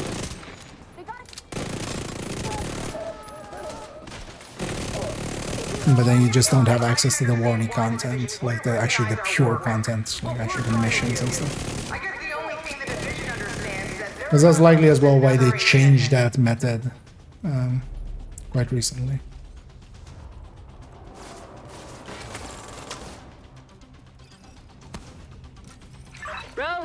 And this thing used to also tower there. Anything we can do sometimes about it? disappear. There's gotta be a power source on it somewhere. Destroying that usually does the trick. There you go. Easy peasy. Power source knocked out. Tower disabled. All our work is about providing. You're in your ability to realize this.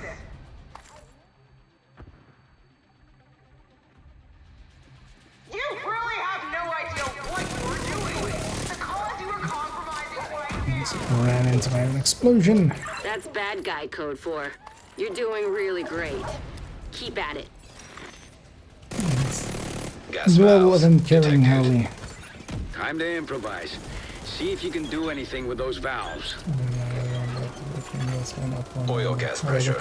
I'm gonna guess redirected. they're just gonna be two separate things. Like like just having the base game will get you to 40, and kind of like Wony is now for a lot of people that been used to own it. It's just gonna be, if you don't have the Brooklyn, you can't go to that map. Flushed her out, Agent. Now take her down.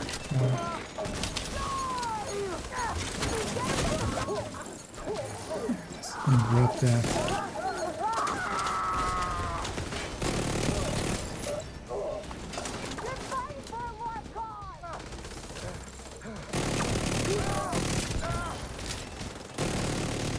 Well, that was something. Fire, explosions, homicidal maniacs. A bit rich for my taste, but I can see why you guys like it. You did a lot today. We shut down the cleaner's oil pipeline. Yeah. Got rid of Conley. Keener can't use her to target the JTF anymore. And we're one step closer to catching him. Well done, Agent. Yes! You Yes, got her. damn, what's there? 16 minutes.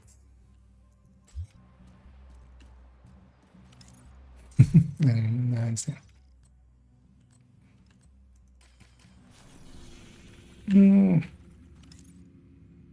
Oh yeah, let's go do teams.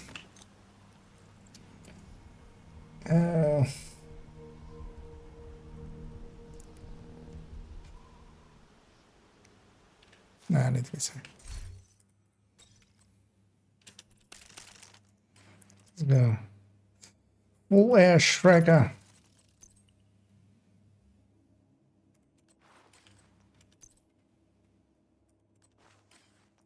Coyote will help the team as well. Yammer Pulse. It was demo, but we're not gonna have that. See what we have.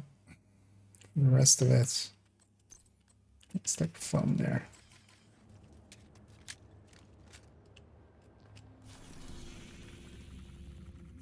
They just ran out of the mission. Oh, let's start this mission. They'll get a. Oh, actually, I haven't set the mission.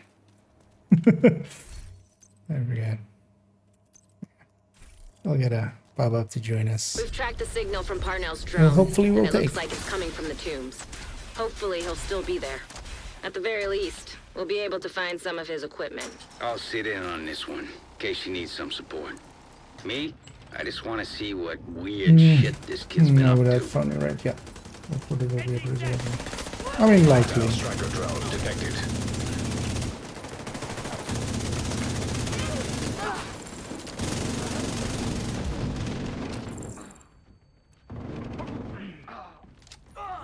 But yeah, I'm expecting it to kind of work in the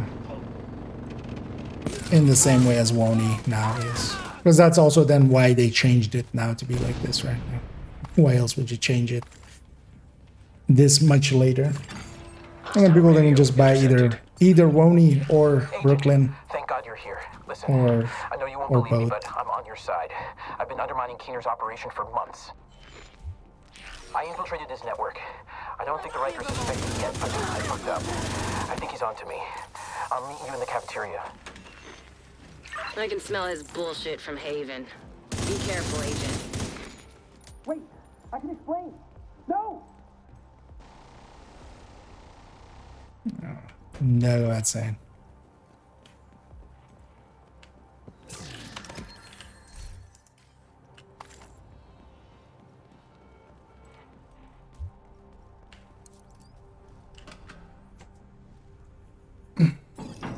Not exactly. Yeah.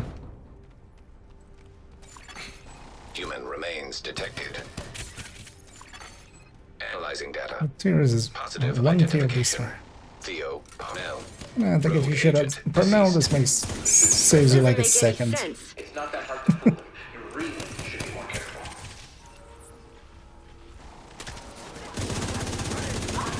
Enough. Focus down the heavy.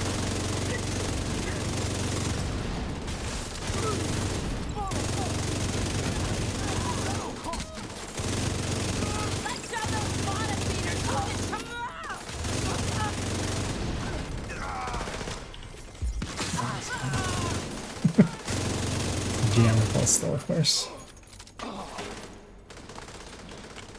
Let's go nuts.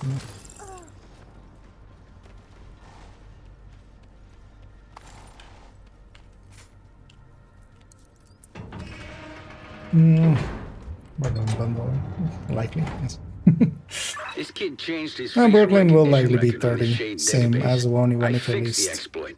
Shouldn't be a problem anymore. But we'll know more towards the end of next season. You know, when we actually get to release, or close to release.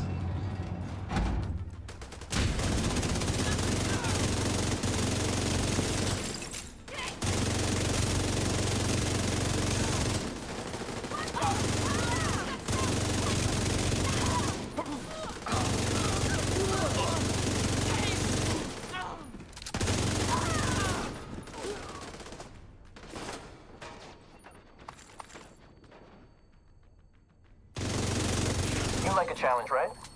See that button? If you push it, I'll have I'll to give you a hit the present. button because You really another like choice. blindly following orders, don't you?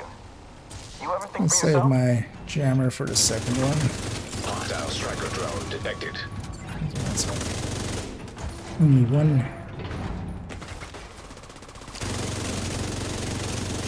Ah, you're no fun.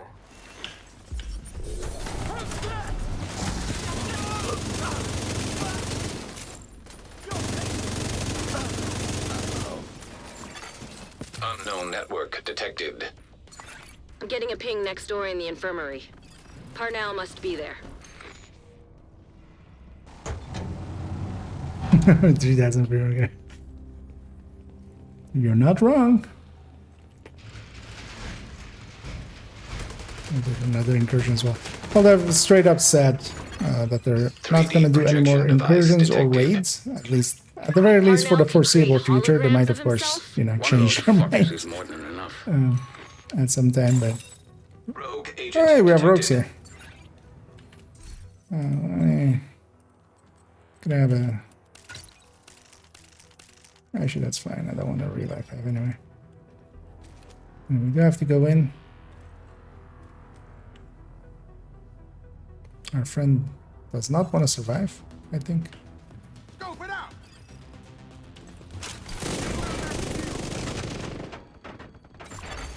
System I'm gonna malfunctioning. try to keep them alive, but I'm gonna fail miserably, I feel. System restored.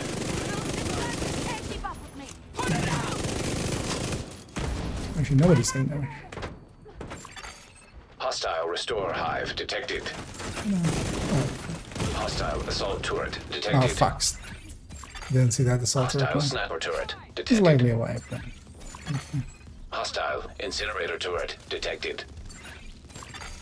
Vital signs critical. Trying to keep too much of an eye on Agent our down. friend. That was An agent needs assistance. because I didn't see Stinger that hive turret even go detected. out, which partially as well. Agent This is the signs reason why we 0. kind of wait back a little bit before we push in. Hostile fixer drone detected. Likely a wipe Agent on these guys is not an actual full wipe. Target lost.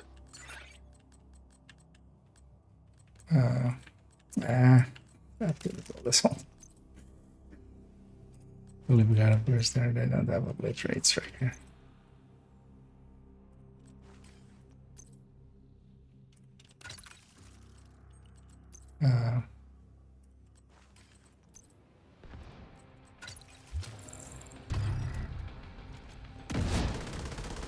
5 agents? What?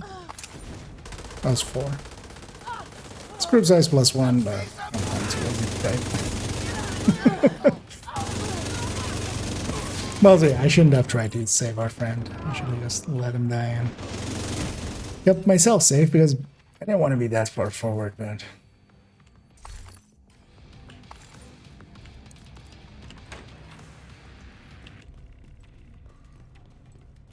Hey, Agent.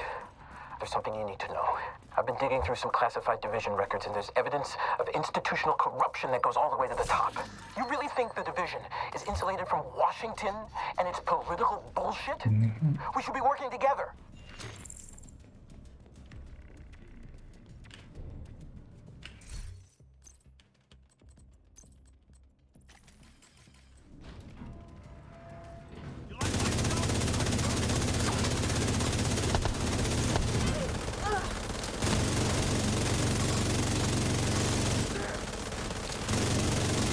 Parnell's signal's getting stronger. Looks like he's in the security room at the top of the building.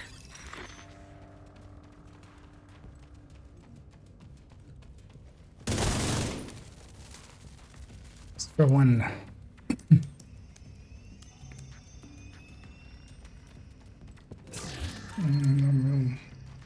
Where is that? Oh yeah. All right. Much agreed. But that's a like kind of with somewhat randomly, yeah. You just have to rush to keep up. A lot of people don't even understand that you don't have to. Try to access it. Or that, you know, just because you can engage, it doesn't mean that you should engage even, stuff like that. Hostile striker drone detected. That is a lost art. Bypassing security protocols. All right, Rhodes. Because also, yeah, I would much rather be Striker, or I would much rather be Eclipse. But... Should have this nut cracked in no time, thanks to Isaac. You really don't deserve this kind of power. That's not really in the cards. Actually, you know what? But we might as well do as well, because we have to actually improve our chances.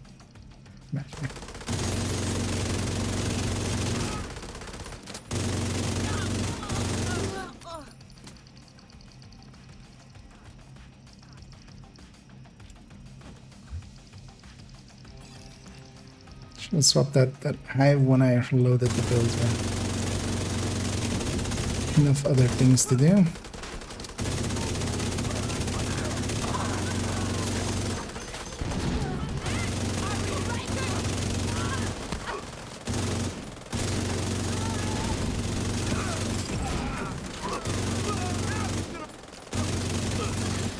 Scan results.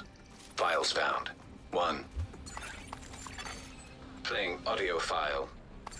You want my research? Sorry, but you didn't say the magic word. He wiped the servers. There's nothing there. Then we need to get moving and get a hold of Parnell. I guess I just need the jammer up to here. Enough pulse after.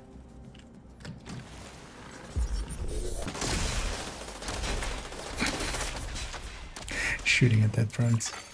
Hostile radio intercepted. Drones, when they die, they still just stay up for a second. If they don't have help, I'm here. Shooting. You still got this under control, right? Of course. Bet. I'm on my way to you now. The division won't be far behind. Get ready. He's running scared.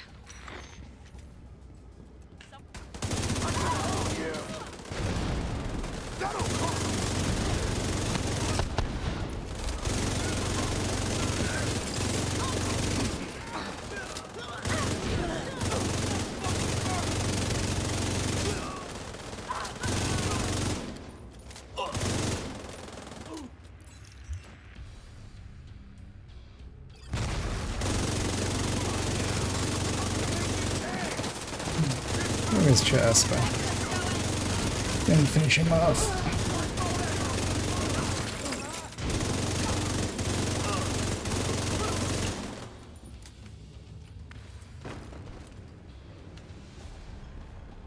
And likely we'll go do the activities after. We'll leave Liberty for a different day.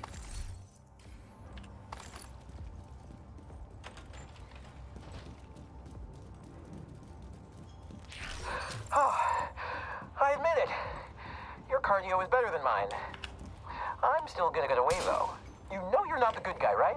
Yes. You're the one wading through blood Be on this while I'm end. trying to get to the truth. We'll grab for later. Some loot on this end that we'll grab for now.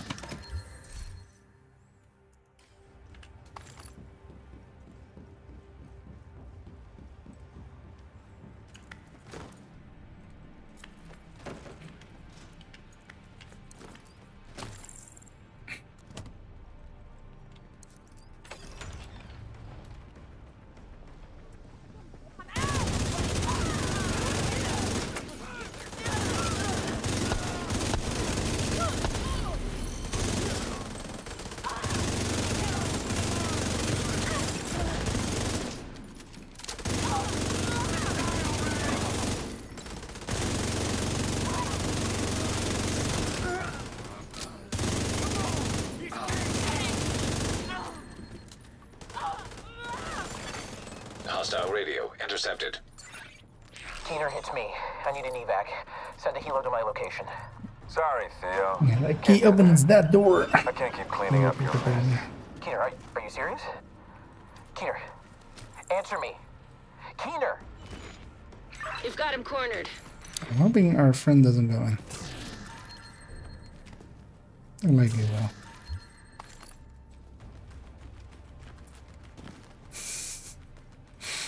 Yeah. Yeah, it's fine. We'll just consider them random matchmate. Curious to see what their contribution even will be at this mission, right? They don't have a build. They don't have a build that will compete, is normally what I would say, but they don't have.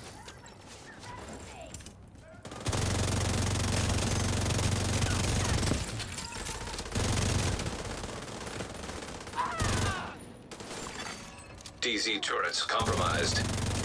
Apparently, he's still got a few tricks up his sleeve. We tracked his watch to the park nearby. Another agent is now in your group.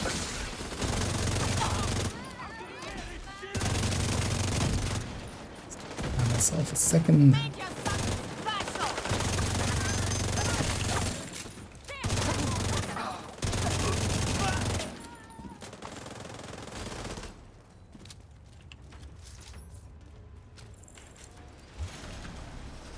Well, likely we have guardians. So.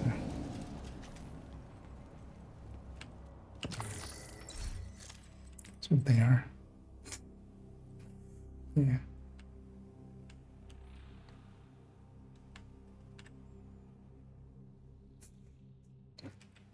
It's 4K.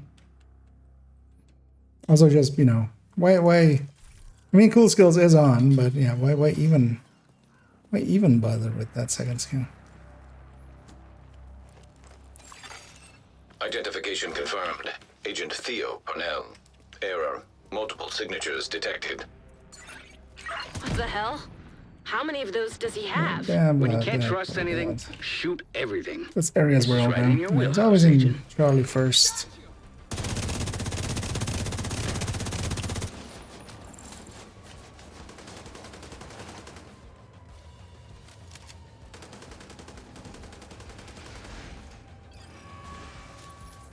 Let's win that! Nice, nice one. Nice.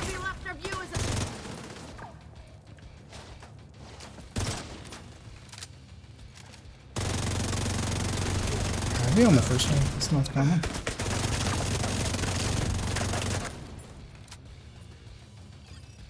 They won't know what hit 'em. Let's show those bots around here. What? Serious trauma detected. Agent incapacitated. That guy didn't come over the thing with us. He's throwing in seekers from the other side. Okay. I was just so confused by that.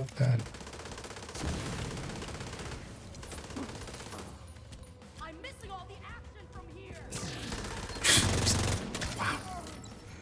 Wow. Oh yeah, after this, we're agent gonna detected. reform manager if you don't mind. Elijah, I might just go solo for a little bit, because...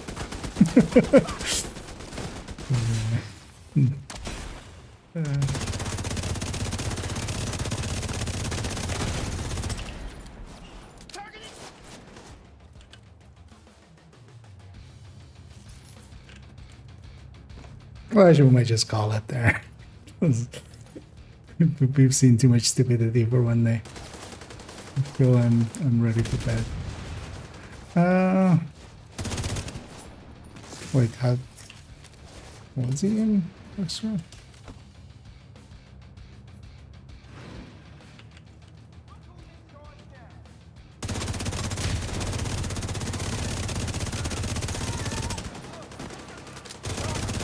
He's in Bravo. Or Delta, I mean. I always forget it's in the other way around, isn't it? Vital signs critical.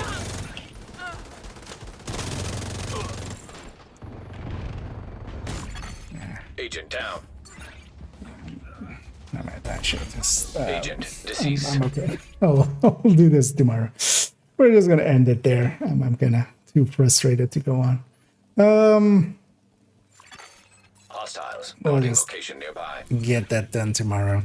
We got stranded in. I'm gonna go get cleaned up.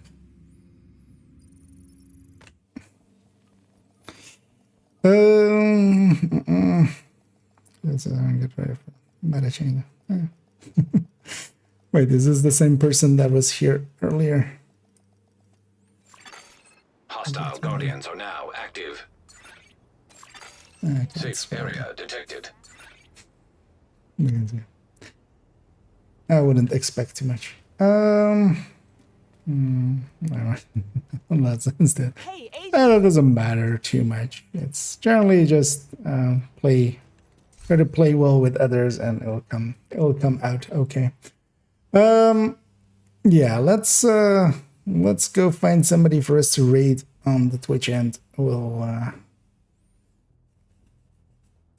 I'll have some time to stitch together that video tomorrow. Well, actually, likely after the video, I'll just let it run while I'm sleeping. But for now, let's see. Actually, is Metal still up, or is he? He's finally gone to bed. Good on him. We'll raid Little Huge, which we haven't done as much this month, as I can see there. Anyway, I'll be back tomorrow. We'll continue on getting some of these weeklies in. We'll see actually what Descent becomes. We'll have the last day of Guardians. And also, yeah, I'm gonna maybe start stockpiling some exotic components or exotic caches for next season and stuff. That's likely what I'll do with the stuff from this one. But yeah, for now, enjoy Little Huge, and I'll be back tomorrow with even more, likely just in the evening, as well as, yeah, the afternoons are gonna get less and less because I just yeah, work's picking back up again, and yeah, hopefully we'll have PTS this weekend, and we'll get to enjoy that. So yeah, enjoy as we'll actually see what Little Huge is up to. He's doing some dissenting actually, so he's getting some of the last of Rat in there. And yeah, we'll be back tomorrow evening, and likely as well tomorrow afternoon that video will go up, so we'll look forward to that. We're gonna sign off here. Just gonna check the last things. And yeah, thanks for the thanks for the cheer, Darcy, and indeed good nights. What is okay, understandable, of course. And well, we'll see him around GG's Zuby, and yeah, we'll catch you all around, and as always, have a good night.